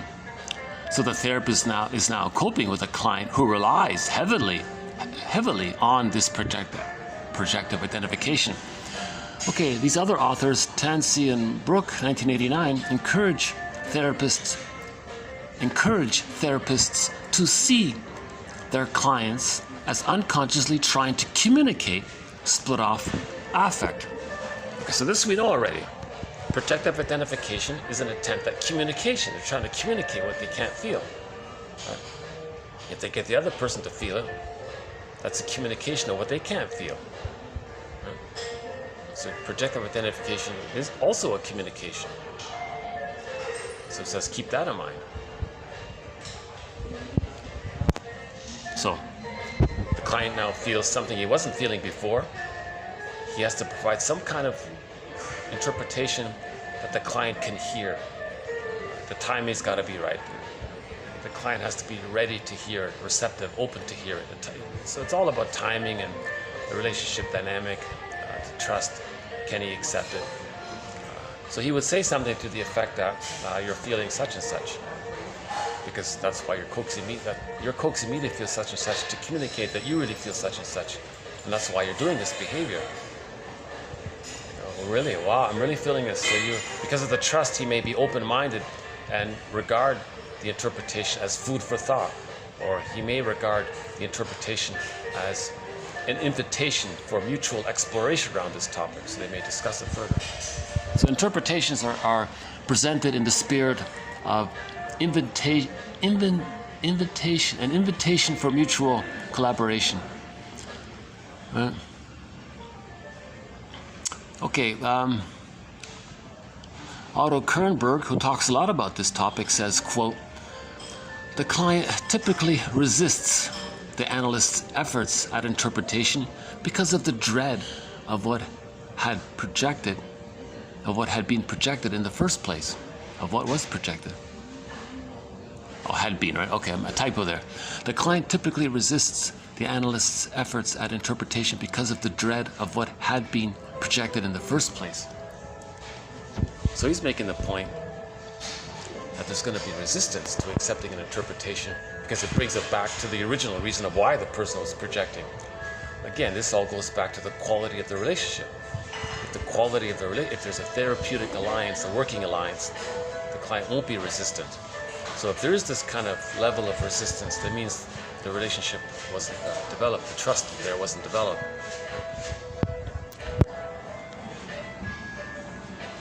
Our clients, quote, our clients often choose, so let's just adapt this to relationships, love relationships. Our clients choose mates, any interpersonal relationship. Clients choose mates, friends, colleagues, etc. on the basis of an unconscious identification they arrogate to the object to represent an aspect of themselves that they either long to be reunited with or desire to disavow, yet maintain contact with the disavowed part. There's Grotstein. Yeah, he's good, eh? Grotstein. Yeah, see, I've been... here's another good one from Grotstein. So in the last video, I talked about Grotstein's rendition of the BPD pattern. I'm going with that, and I've updated it.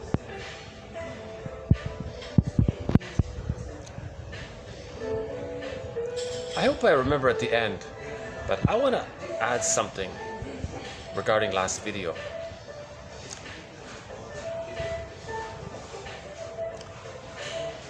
So let's just finish this quote and I want to pick up on something that was not said in the last video. Okay. So the other person feels for you. That means maybe you want to own that feeling yourself.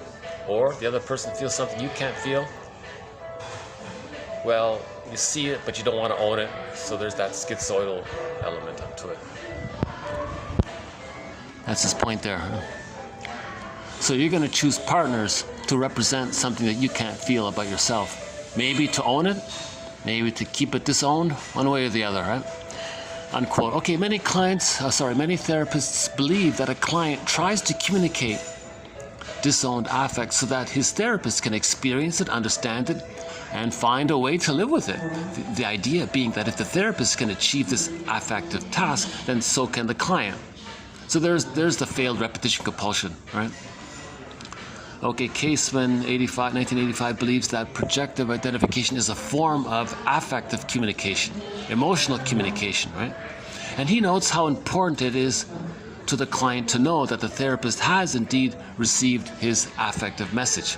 The implicit message from the client is this, quote, I can't experience this emotion. Can you? Unquote. The fact that this resembles an affective game of hot potato is not lost on most therapists. Grotstein says, quote, there are certain feelings which are so constructed that they seem to be beyond words and may therefore have been before words were first experienced.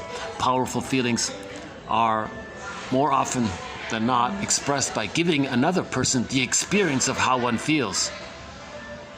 For example, a client with the bully pattern or the narcissistic pattern desires to see the look of sadness or agony on their victim's face or the other person's face, the person they shamed, person they want control over, or the victim's fate. So as to be sure that the client with this bully pattern or narcissistic pattern, that their own shame and hurt experience can be transmitted through the network of projective identification to the victim, whose agonized face, so they're showing maybe they're sad or ashamed or something, completes the communication. How else can a beleaguered client know that his analyst understands that if he suffers the experience, how else can the beleaguered client know that his analyst understands that if he suffers the experience which the client lacks words to describe?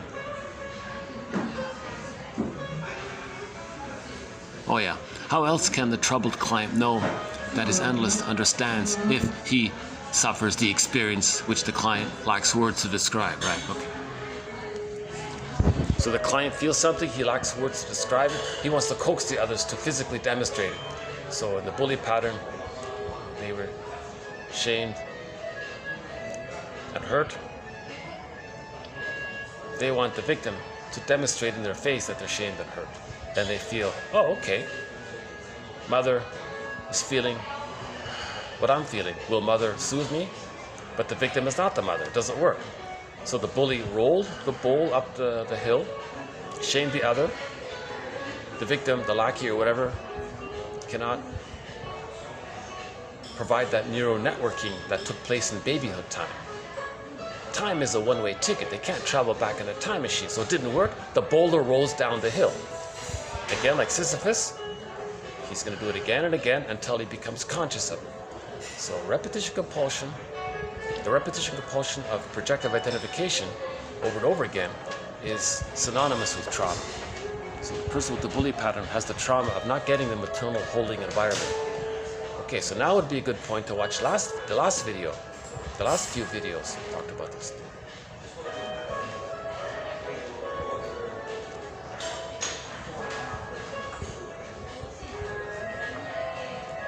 The narcissistic pattern. He was shamed. He wants to shame others. He loves seeing. He's eager to look in the other. He's eager to look in the victim's face. Are they shamed? Did I get him? Gotcha. I got you. Aha. Now he doesn't have to feel his shame. So there's that gotcha game. Got or something like that. Is that right? The baby feels shame when the mother's misattuned. That's the shamed self. It's in the unconscious. He doesn't want to admit this, that he was shamed, that he feels bad and shamed. He sees it onto others. To help him not feel that it's within, he wants to see it demonstrated on the face of the other. Then he can see that it's not within. So he'll coax the other or say crude things to the other. Then they feel shame on their face. Oh, they feel shame on their face. Oh, they kind of like it. Because it gives them some stress relief from not feeling the psychic pain of the shame within. So they're getting the schadenfreude that way. So the schadenfreude is they shame the other and they feel a little relief. That's the main emotion of, that's the main sense of pleasure for people with the bully pattern, BPD pattern, the lower functioning BPD pattern, the narcissistic pattern, the iago pattern for sure, the symbiotic character disorder, and a few other patterns. Their main sense of pleasure is schadenfreude. All that means is they just feel less pain. Seeing others' pain, it distracts them from their pain, so they feel less pain, so there's the pleasure in that sense. That's called schadenfreude. Again, the last video talked more about that.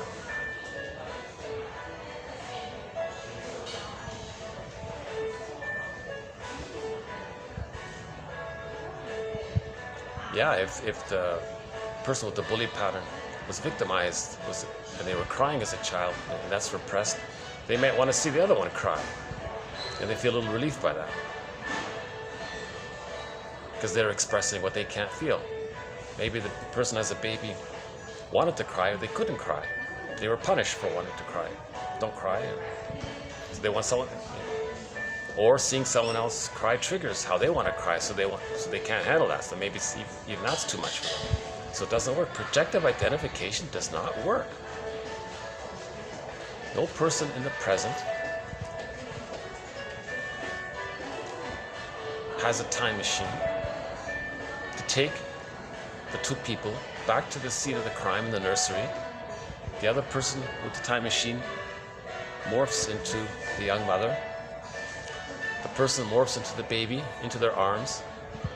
The young mother now provides that affective neural networking that the child can have the neural network for himself. Now he has that. Hop back in the machine, travel back in the present, and become themselves in the present, but the healthy version of themselves, the loved versions of themselves. It can't be done. So projective identification doesn't work. A person can have 20 lifetimes behaving in a way to get others to feel what you can't feel. It's never going to work. Prejudice doesn't work. If the person has the shame self, They identify with the aggressor, see the shame self unto others, and then shame others to communicate that when they were a baby, the mother shamed them. So there's negative magic gesture. It doesn't work. But that behavior is a mirror to know that they were shamed. So them shaming others is a mirror to see that their mother shamed them. Hurt people hurt people.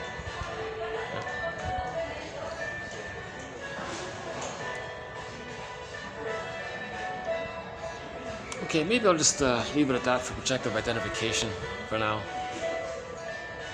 Have a look at that. You know, the coffee in this restaurant is very strong. Wow, I just take a little.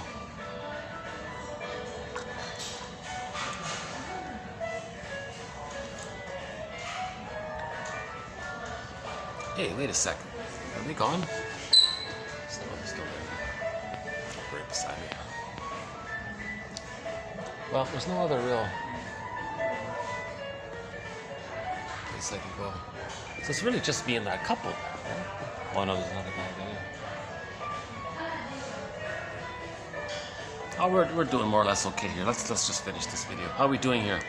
1 hour, 51 minutes, and 17 seconds. Okay.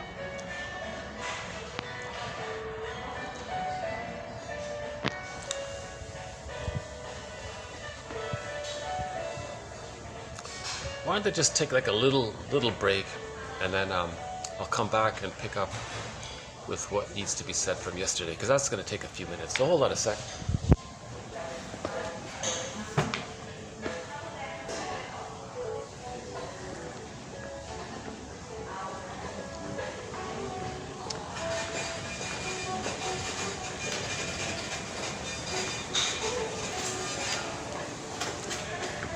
Don't worry, I don't put anybody on the video. Yeah, don't worry about that. Just telling the cashier there not to worry. He gave me a kind of look there.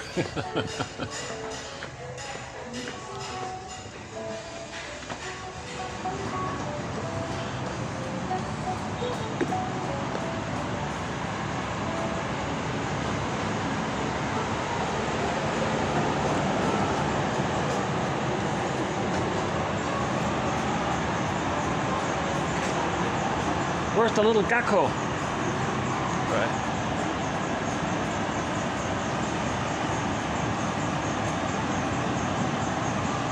See, it's even noisier here, yeah.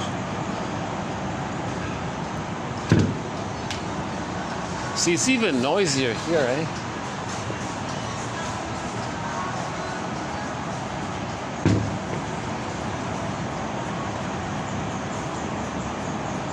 You know, maybe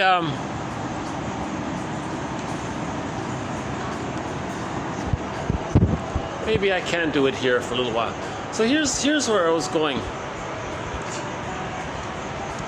What I'm about to say is a tag on, a follow-up, something that was missed to the last video. So I hope someone can watch the last video. It wasn't presented all that well, but there were some good ideas there. We discussed the BPD pattern. So Grotstein sort of got me started on this. James Grotstein.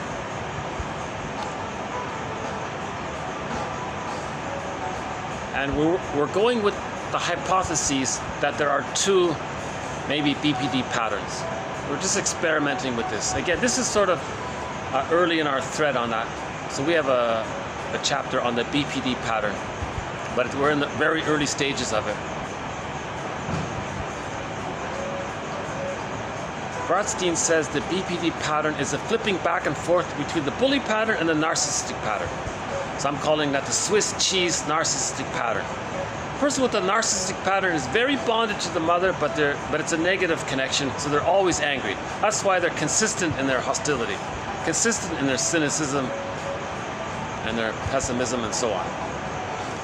So but if there's a hole there, if something happened and they can't be consistent in their hate, then they may regress to the bully pattern and become more aggressive. So that was one flipping. So this chaoticness of the BPD pattern on the more destructive side towards others, that's the I'm okay, you're not okay attitude. And we explained that in the video. Okay.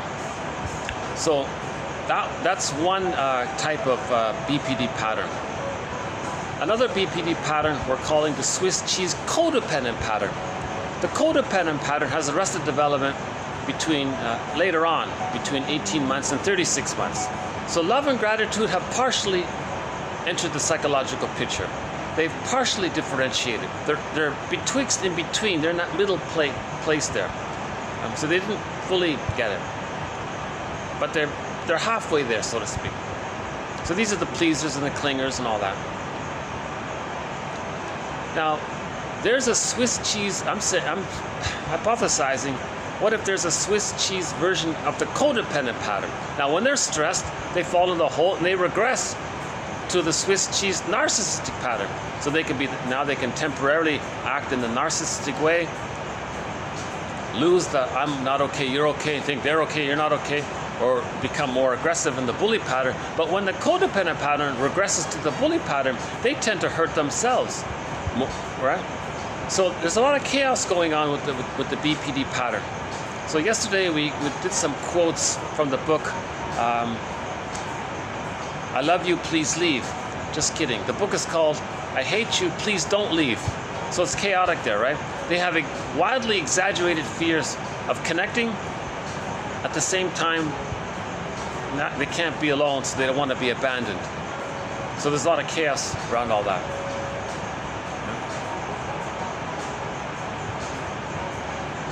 So what the baby wanted to bond safely, wasn't available.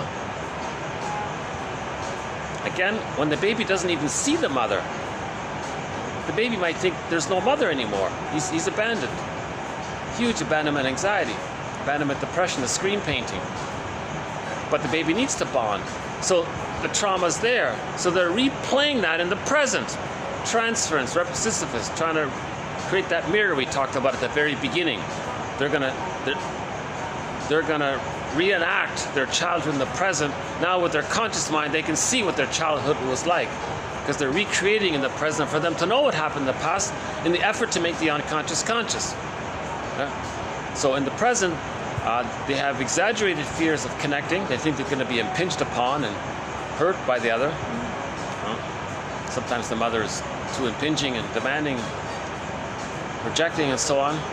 So then they say back off. But they can't. But the backing off part is the memory that the mother wasn't there and they're going to be abandoned. They can't make it. So there's a lot of chaos of emotionality. So the BPD pattern has mood swings, impulsive, exaggerated, intense, chaotic interpersonal relationships, a lot of hysterics, a lot of drama, little things, wildly exaggerated. Reason is not there.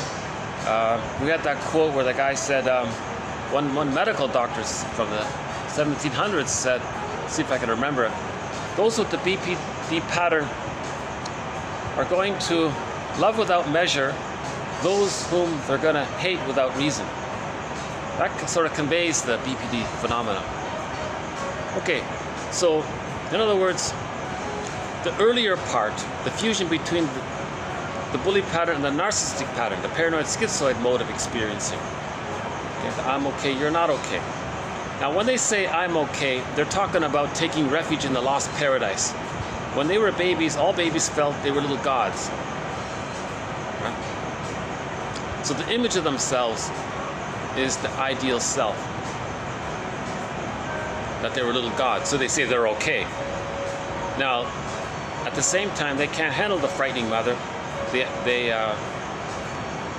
get the secondary benefit of reinforcing the feeling that they're little gods, that they're okay, because at the same time, ironically, they have to become the mother. Now, the mother was this omnipotent other. Now, the reason they've identified with the aggressor is because they want to manage and they want to know her, so maybe they can manage it, kind of thing. So they become her, and then maybe they can anticipate her moves, and they're ready in advance. But they become her, and they want to become her because then they want to show her up to express their anger at her. So they're going to act like her, do to others what the mother did to them, negative magic gesture. And the infantile megalomania is preserved by all this activity. So they're very entrenched in this I'm okay, that their little gods are so important, it's all about them. So when they say I'm okay, you're not okay, that comes from that. Now when they say you're not okay, they're talking about themselves seen onto others, the shame self projected onto others. and they believe that others are not okay through projective identification.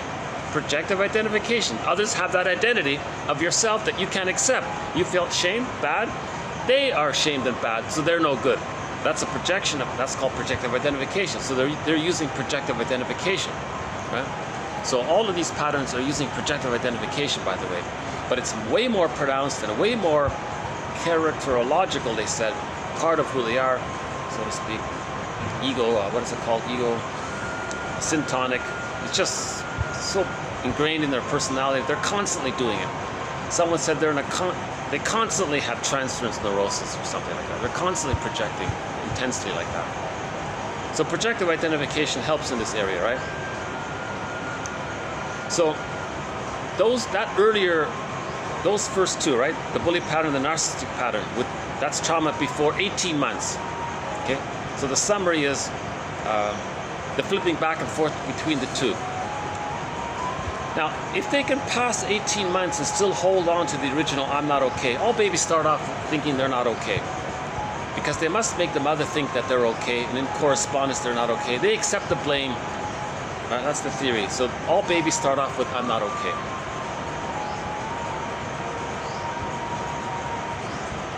Let's make sure my computer's still there. Hold on a second. Oh yeah, we're okay. It's a safe city.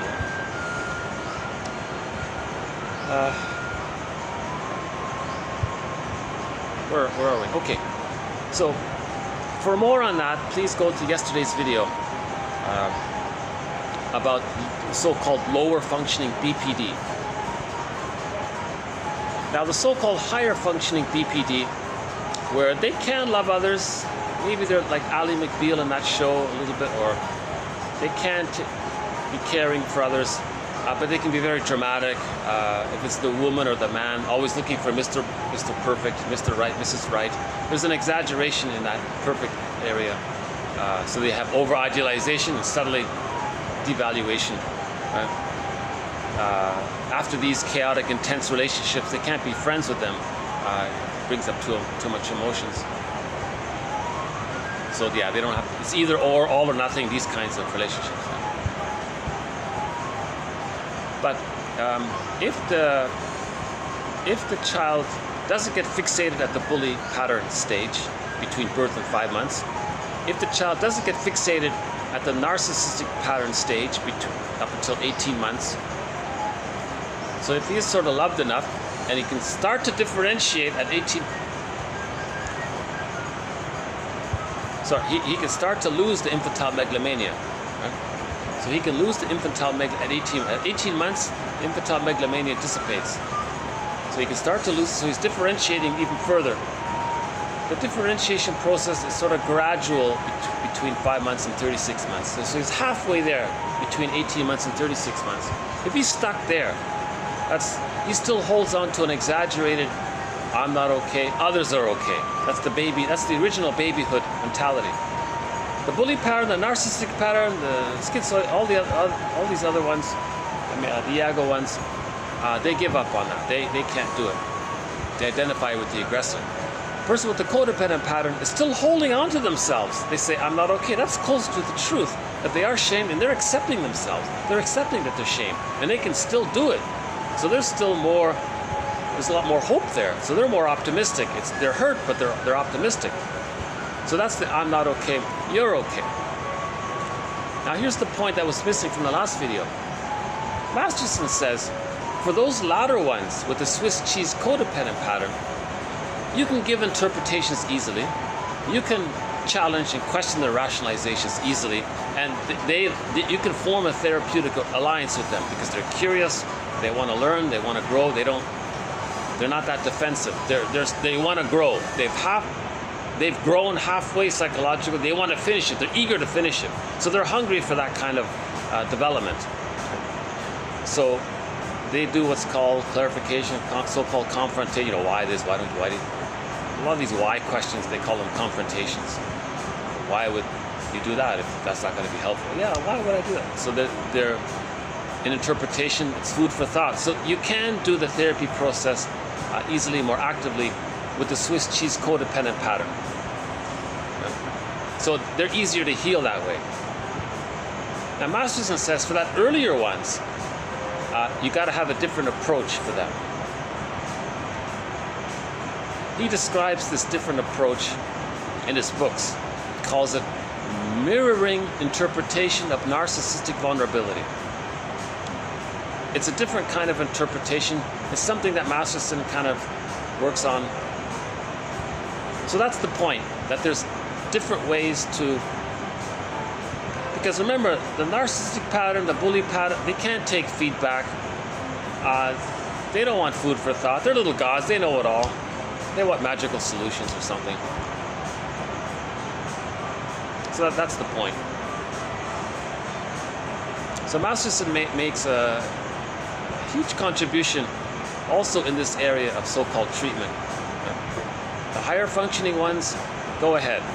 Give interpretations, you can confront their rationalizations. They're interested and they know that something's missing and they want to grow. So they're very cooperative in the therapy process. The more traumatized ones, the more belligerent ones, they're enraged at any kind of feedback. And they're paranoidish, like, oh, you're just using me, you just want me for the money. Like they have all these paranoidish kind of ideas. And they're very negative and they easily project the devouring monster onto the therapist. Or they act like the rude person and constantly say and constantly shame the therapist. Now, if those characters or people with those patterns shame the therapist ideally would say, well, you're showing me that you were shamed in childhood. Oh, you're a psychobabble, what are you talking about? They're resistant to it. So they're very resistant to it because it brings up the emotions of what happened, and that's why they're doing it. So that's why they often called so-called difficult clients. Nothing you do helps. Everything is rejected. We have one quote from yesterday from that play, Who's Afraid of Virginia Woolf? There's a line in there, and the guy says, well, if I say X, you say it's Y. If I say it's Y, you say it's X. They're just always going to reject everything. So they're very resistant to it. So the approach for them is called mirroring interpretation of narcissistic vulnerability. I won't try to do it justice here. It's in the books, Masterson's books. He even has a video called, he has a thing called the closet narcissistic pattern, a variation of the narcissistic pattern. He demonstrates it a little bit in that video. Yeah, unfortunately, I have to pay a fee for that video.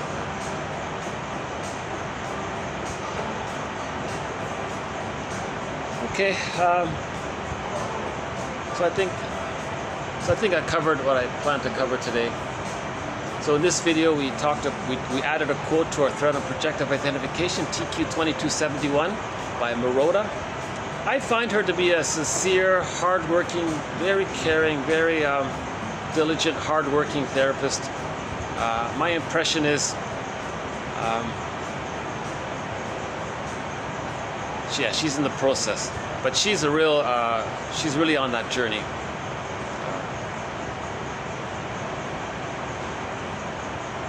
Here's another mysterious thing. There was a guy who interviewed her, and then his podcast suddenly after that disappeared. It didn't continue afterwards. Now maybe it's just a coincidence. I'm not sure. Here's a bunch of people. I'm not really a people watcher, but if I'm in this situation, I find myself trying to.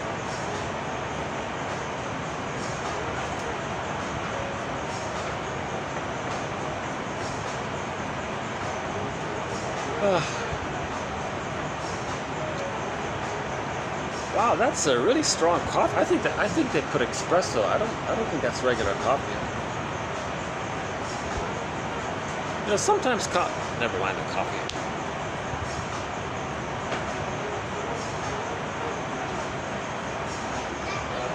It's hard to find, but once in a while you can buy this ginger drink. I find that much more invigorating and enlivening. If you can get good green tea, I like green tea, but it's hard to find like really good green tea.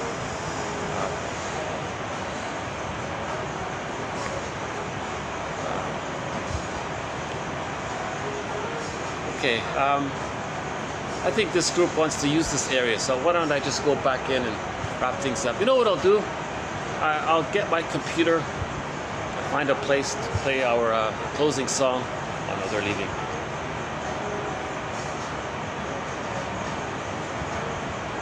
So let's find a good song. Let's find a happy, upbeat song to close this video on. We've talked about some hard topics, the BPD pattern.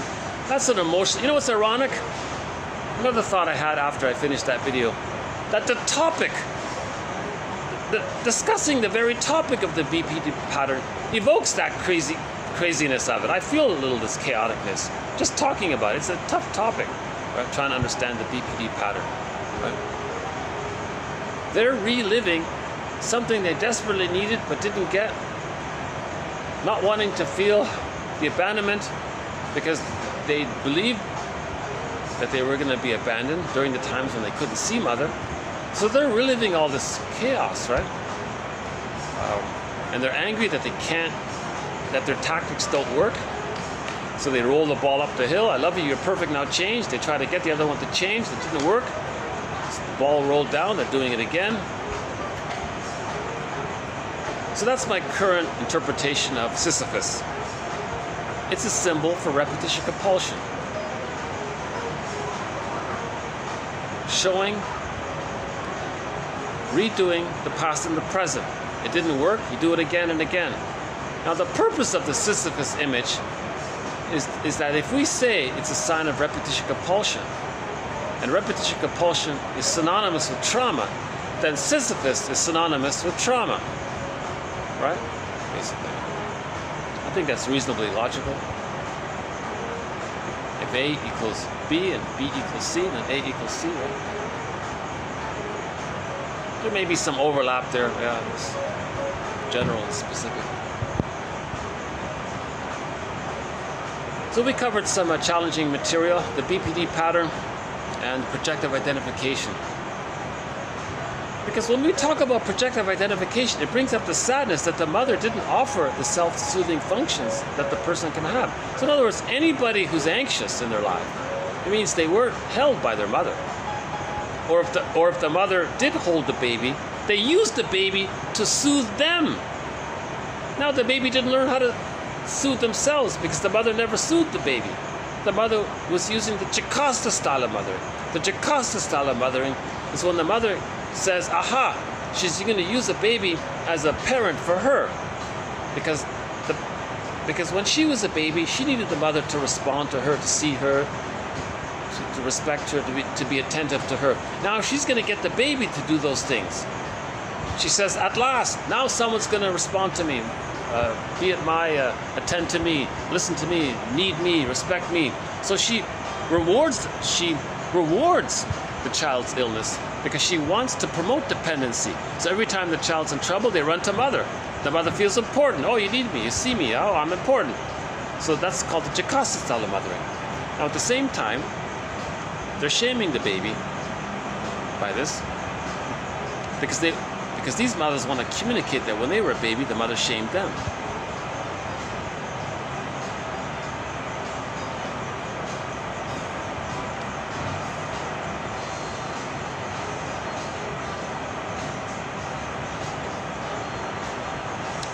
I was just thinking, well, that was nice of them. These two people here noticed that they can easily walk behind the column and get to the door and not have to cross me, and it's just as efficient. It's the same, really. I thought that was nice.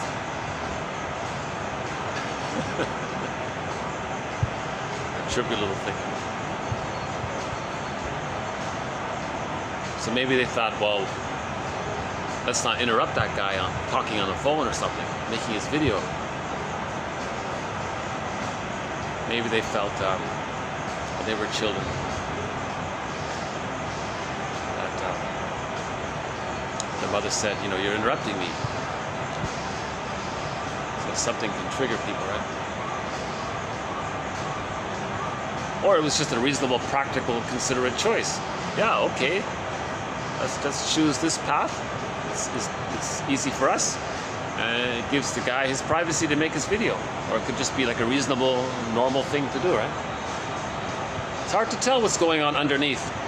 Two people could behave in the same way but have different underlying motivations for it. Right? That was one. That was the nurse. Oh yeah, the two nurses who wrote that book, Psychodynamic Nursing.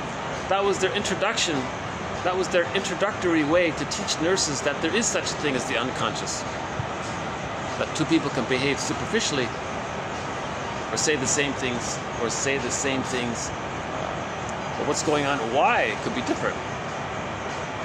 Okay, why don't we move towards getting our song here? Okay, let's get the computer and we'll wrap it up here with our song. In the meantime, let's say thank you very much. This has been TQ 2271 here. Let's see if I can, let's make sure I do this without getting anybody in the video here. Okay, I'm gonna have to do it on the wall here. Okay, I'll use my shirt to block the camera. Sorry about that.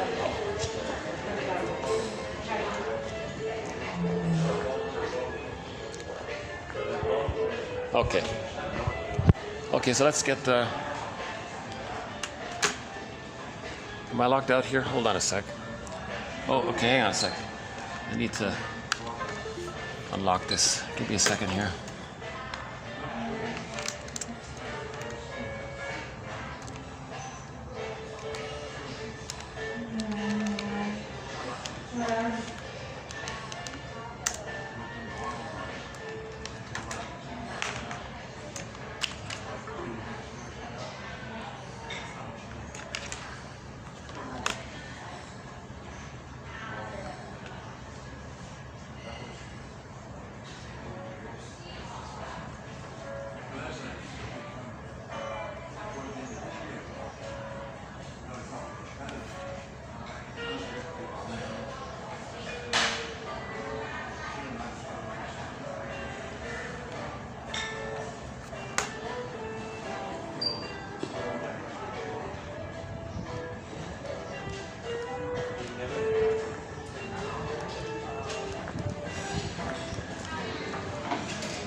Okay, why don't we do it over here? Yeah.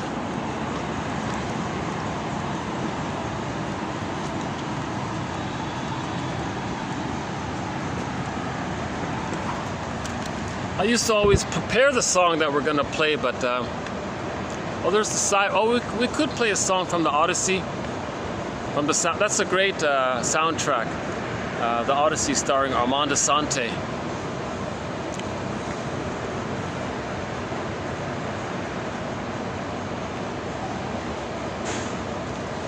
Okay, how about some Pavlov's Dog? Theme from Subway Sue. So here's some classic rock from the 70s.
Yeah, this song,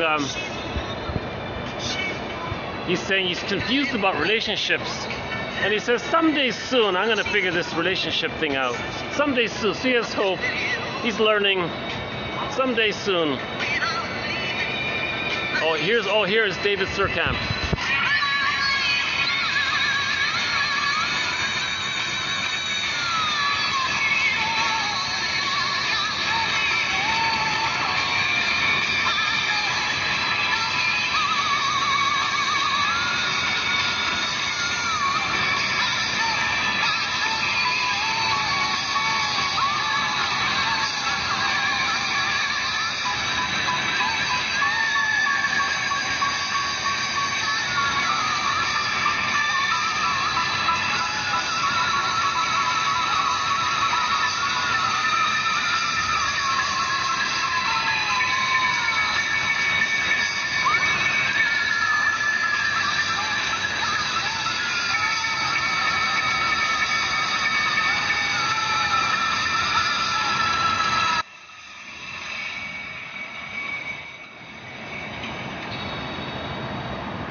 David Surkamp, the lead singer for this band, Pavlov's Dog. He can really hit that high note. Check out, I think it's in Song Dance. He really gets to the high. Is it the high C or something? As well as I think in Julia, this one here, theme from Subway Sue. He's got some great songs. That first album was really good. Yeah, his debut album. The quintessential classic rock band, they call them. So the main hit was Julia. So Julia, late November, theme from Subway Sue. I guess it's song. We're missing one. Song Dance. There's another good song in there. Episode. Yeah. So 4 songs from the band Pavlov's Dogs are included in the soundtrack. So we have an amazing soundtrack. 4 of them. So Episode, Julia, theme from Subway Sue, and Late November.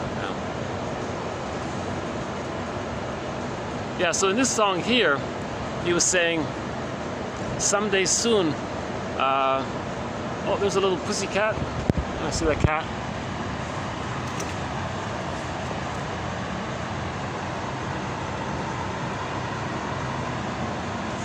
Am I getting him in the camera there?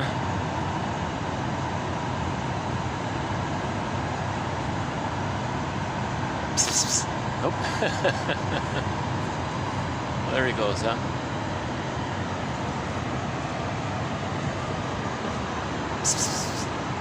Nope. Yeah, I love cats, yeah.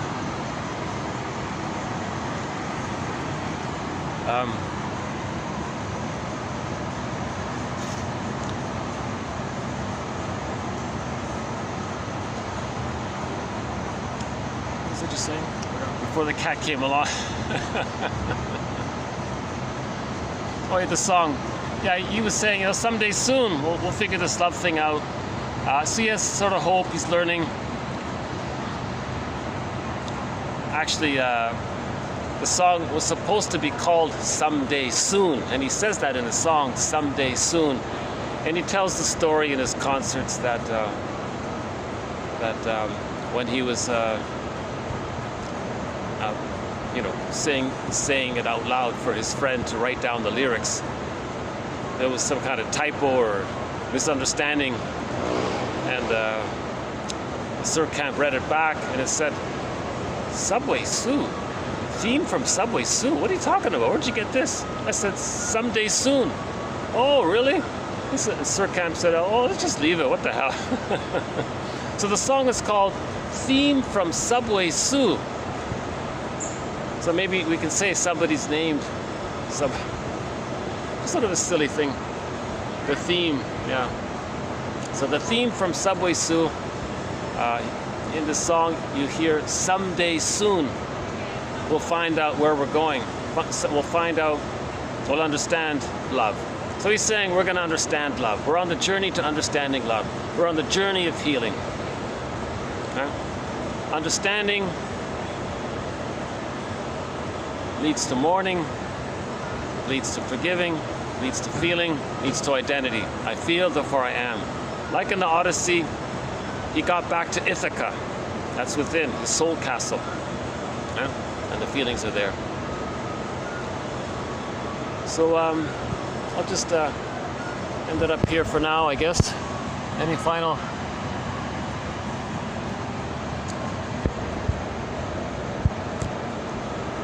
I'm not sure if this is the best venue, but I'll come here again one more time.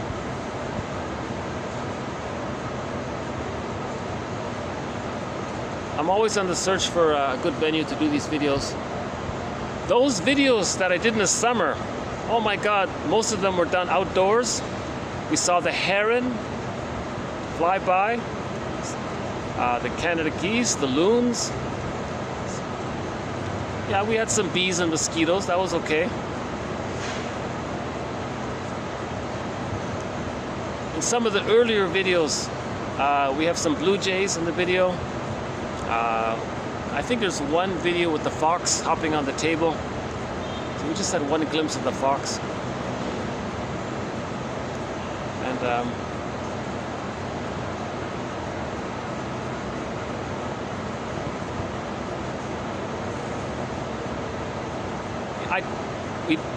so we're definitely going to update this thread on the BPD pattern. For sure, yeah. It's an interesting one. Even just to understand this whole issue of Mr. Perfect, Mrs. Perfect, even that's part of it, really. Somebody can maybe want it, but realize it's not going to get her, so.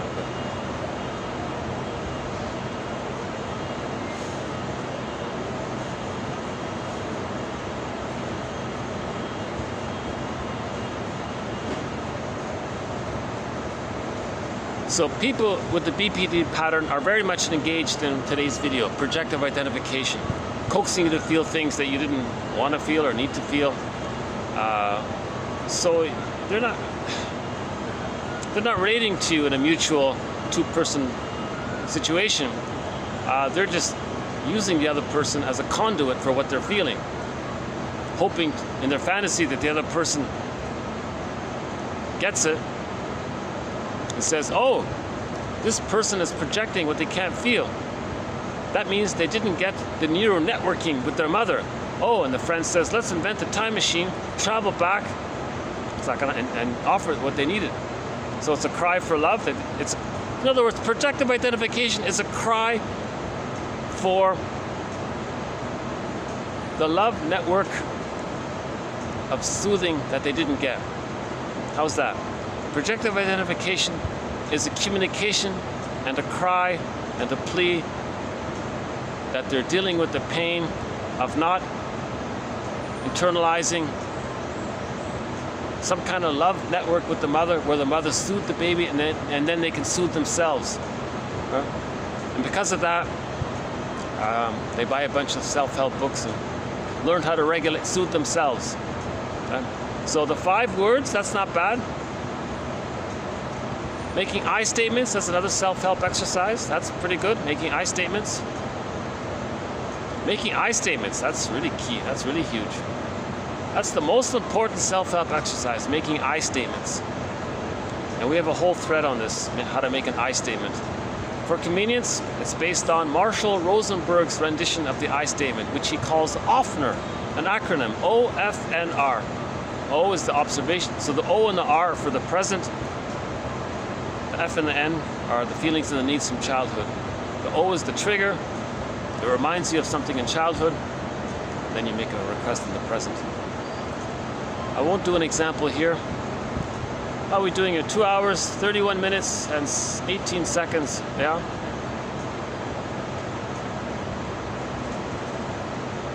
I guess I have the feeling that I'm having a conversation with somebody, even though it's imaginary. I think if I had a close person in this city I could talk to, I would probably be doing that instead of this, I guess. So this is sort of my attempt to have some conversation with somebody, imagining that there might be someone watching this someday. And I may at some point open the comments section. I've kept the comments section closed because I know what's going to happen. It's going to be flooded with people discharging their negativity. I can't be the placenta. I can't reply in a way to just regulate that. Comedians offered a little bit, I guess, in the form of distraction. If I were confident that there were people interested in this, I would open it up to have some kind of thoughtful dialogue in the comments section. But so far, very few people have shown an interest in this. My last video got 2 views, but the total watch time of those 2 views was 0.1 of a second. So nobody even saw it, right?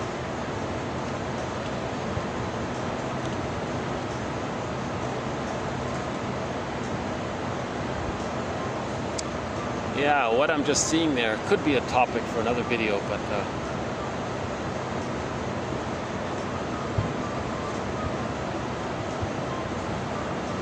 it's a communication. If somebody's doing something that's attention-seeking, so they're seeking attention, right?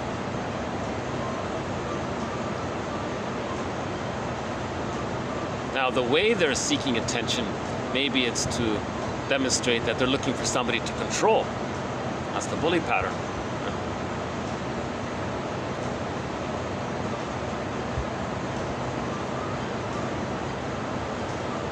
Yeah. I don't know what the feel. It's probably only 30 degrees here, but it feels like maybe 35 or 6 or something. One last look at the sculpture here.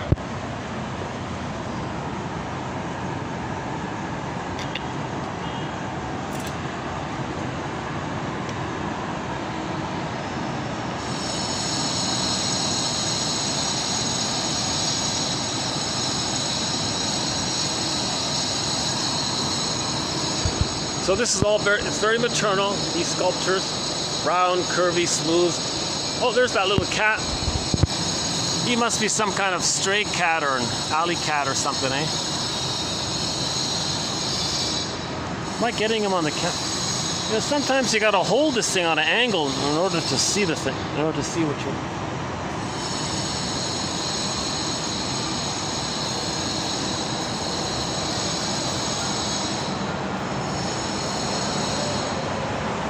Well, that's one scrawny cat, huh?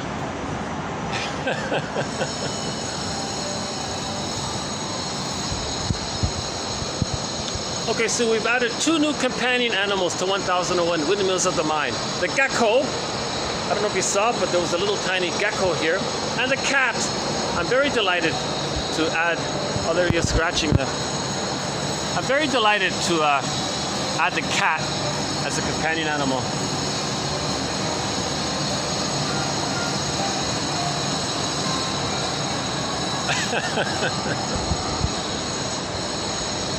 Here's that kind of easygoing walk, right? Okay, that's good. So we've added 2 new companion animals to 1001 Windmills of the Mind. The gecko and the cat.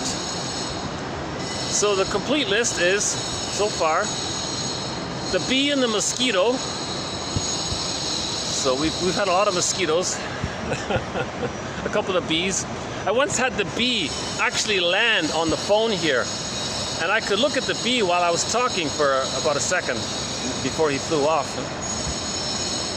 So the bee and the mosquito, the blue jay, the fox, the crow, the blue jay, the fox, the crow, the seal, the heron, the loon, the Canada geese, and now the gecko and the cat. Yeah, I really love adding those 2 companion animals to 1001 Windmills of the Mind. We have 3 companion beverages so far. Egyptian licorice mint tea by the Yogi Tea Company, but specifically that flavor with the 3 words in it. Egyptian licorice mint, that one there. That one, that's a gem. That's a great drink. Hollander's non-alcoholic beer called 0.0%. That's a great non-alcoholic beer. Hollander 0.0%. Someone said beer is liquid bread. Well, this would be like drinking liquid, high quality organic bread. Very delicious. And the third companion drink is very hard to find. It's from the Czech Republic. It's called Marlou Love Apricot Wine. Not that expensive. It's not that strong, and it's made with apricots. Delicious wine. So those are the 3 companion drinks so far. We'll be adding more.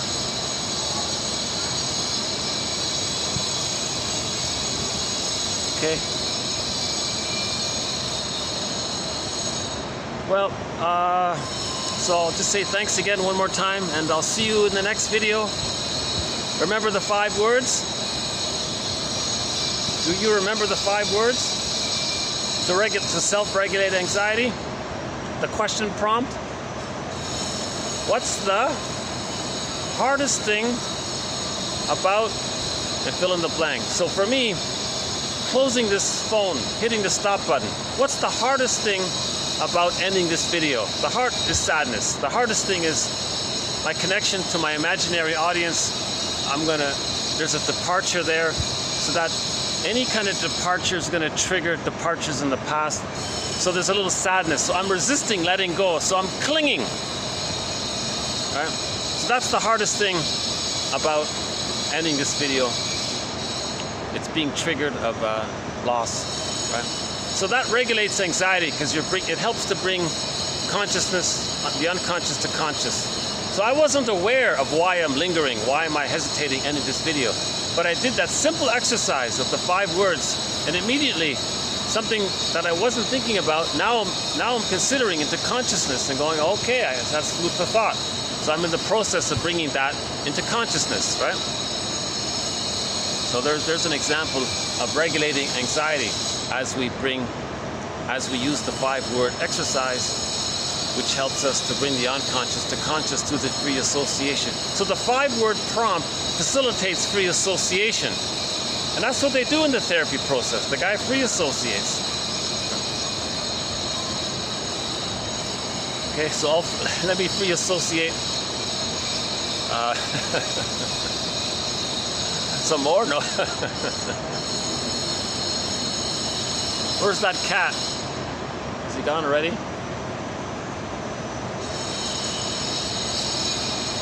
I don't know if it showed on the camera, but he was clawing at the carpet there, at the floor mat.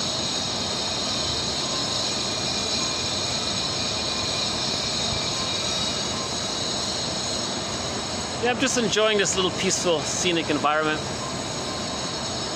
It's got a nice little vibe. It's an interesting environment. You got these chairs here, nice wooden table, some more chairs there. You got the heart. It's in between these 2 buildings here. Yes, it's kind of noisy, but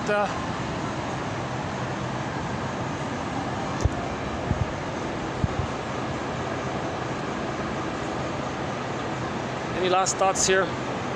Am I re-experiencing the feeling of when I was a child, of being alone, losing the connection? Yeah, maybe. And I'm still holding on. So yeah, I have the codependent pattern. Don't leave.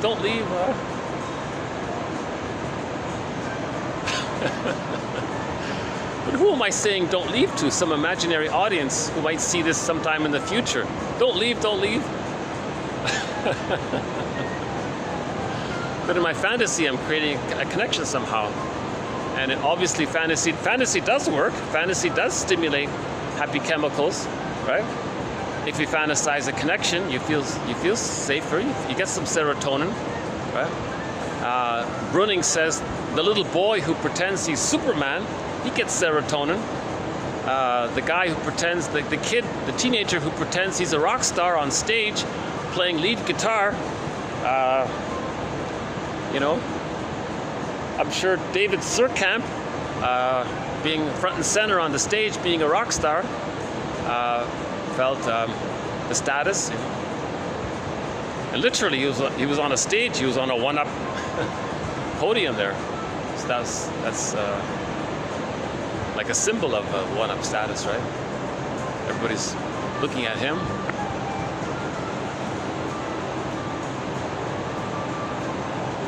Yeah, he gets the status of the salary, of course, right? Everybody thinks well of you, so you feel safe. When you feel safe, you get serotonin. So the rock star feels safe because all these people like him. So he feels safe. Wow, all these people like me. They're cheering, they're standing. Wow. He gets serotonin. Now a person can imagine that in their fantasy, and fantasy can trigger some serotonin. So people who play all these video games, I guess, there's a lot of dopamine involved because they're chasing. But unfortunately, these video games, oh boy, they're enraged, you know? They're enraged, a lot of these video games. That's a mirror for the anger, right? And the Sisyphus, no matter how many times they're gonna play these video games, it's not gonna take them back to the nursery and get the love they needed. They're angry at not getting the love they needed, so they play disturbing video games, right? We never mentioned that before, the video games. So maybe in the future we'll look at that topic. Okay, so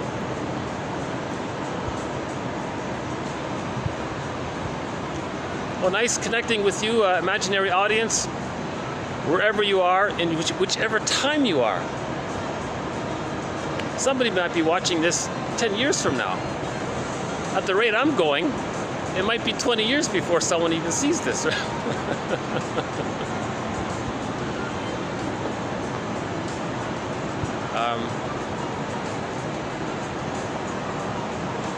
Somebody did watch 15 minutes of one of my videos. That's a record, I think. 15 minutes. So I want to thank that person. That's great. You watched my video for 15 minutes. I think you did, according to YouTube. But that doesn't mean the person watched it. Maybe he was doing something else and it just happened to be playing in the background. So I don't even know.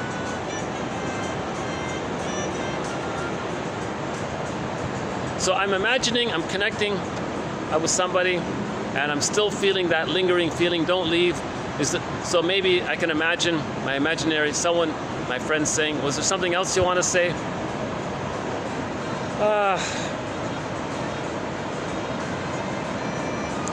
Thanks for asking.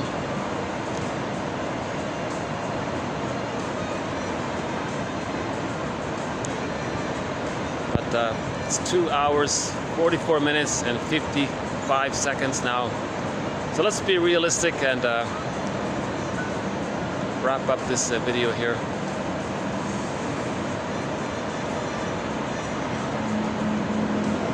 Projective identification and BPD to be continued. Bye for now.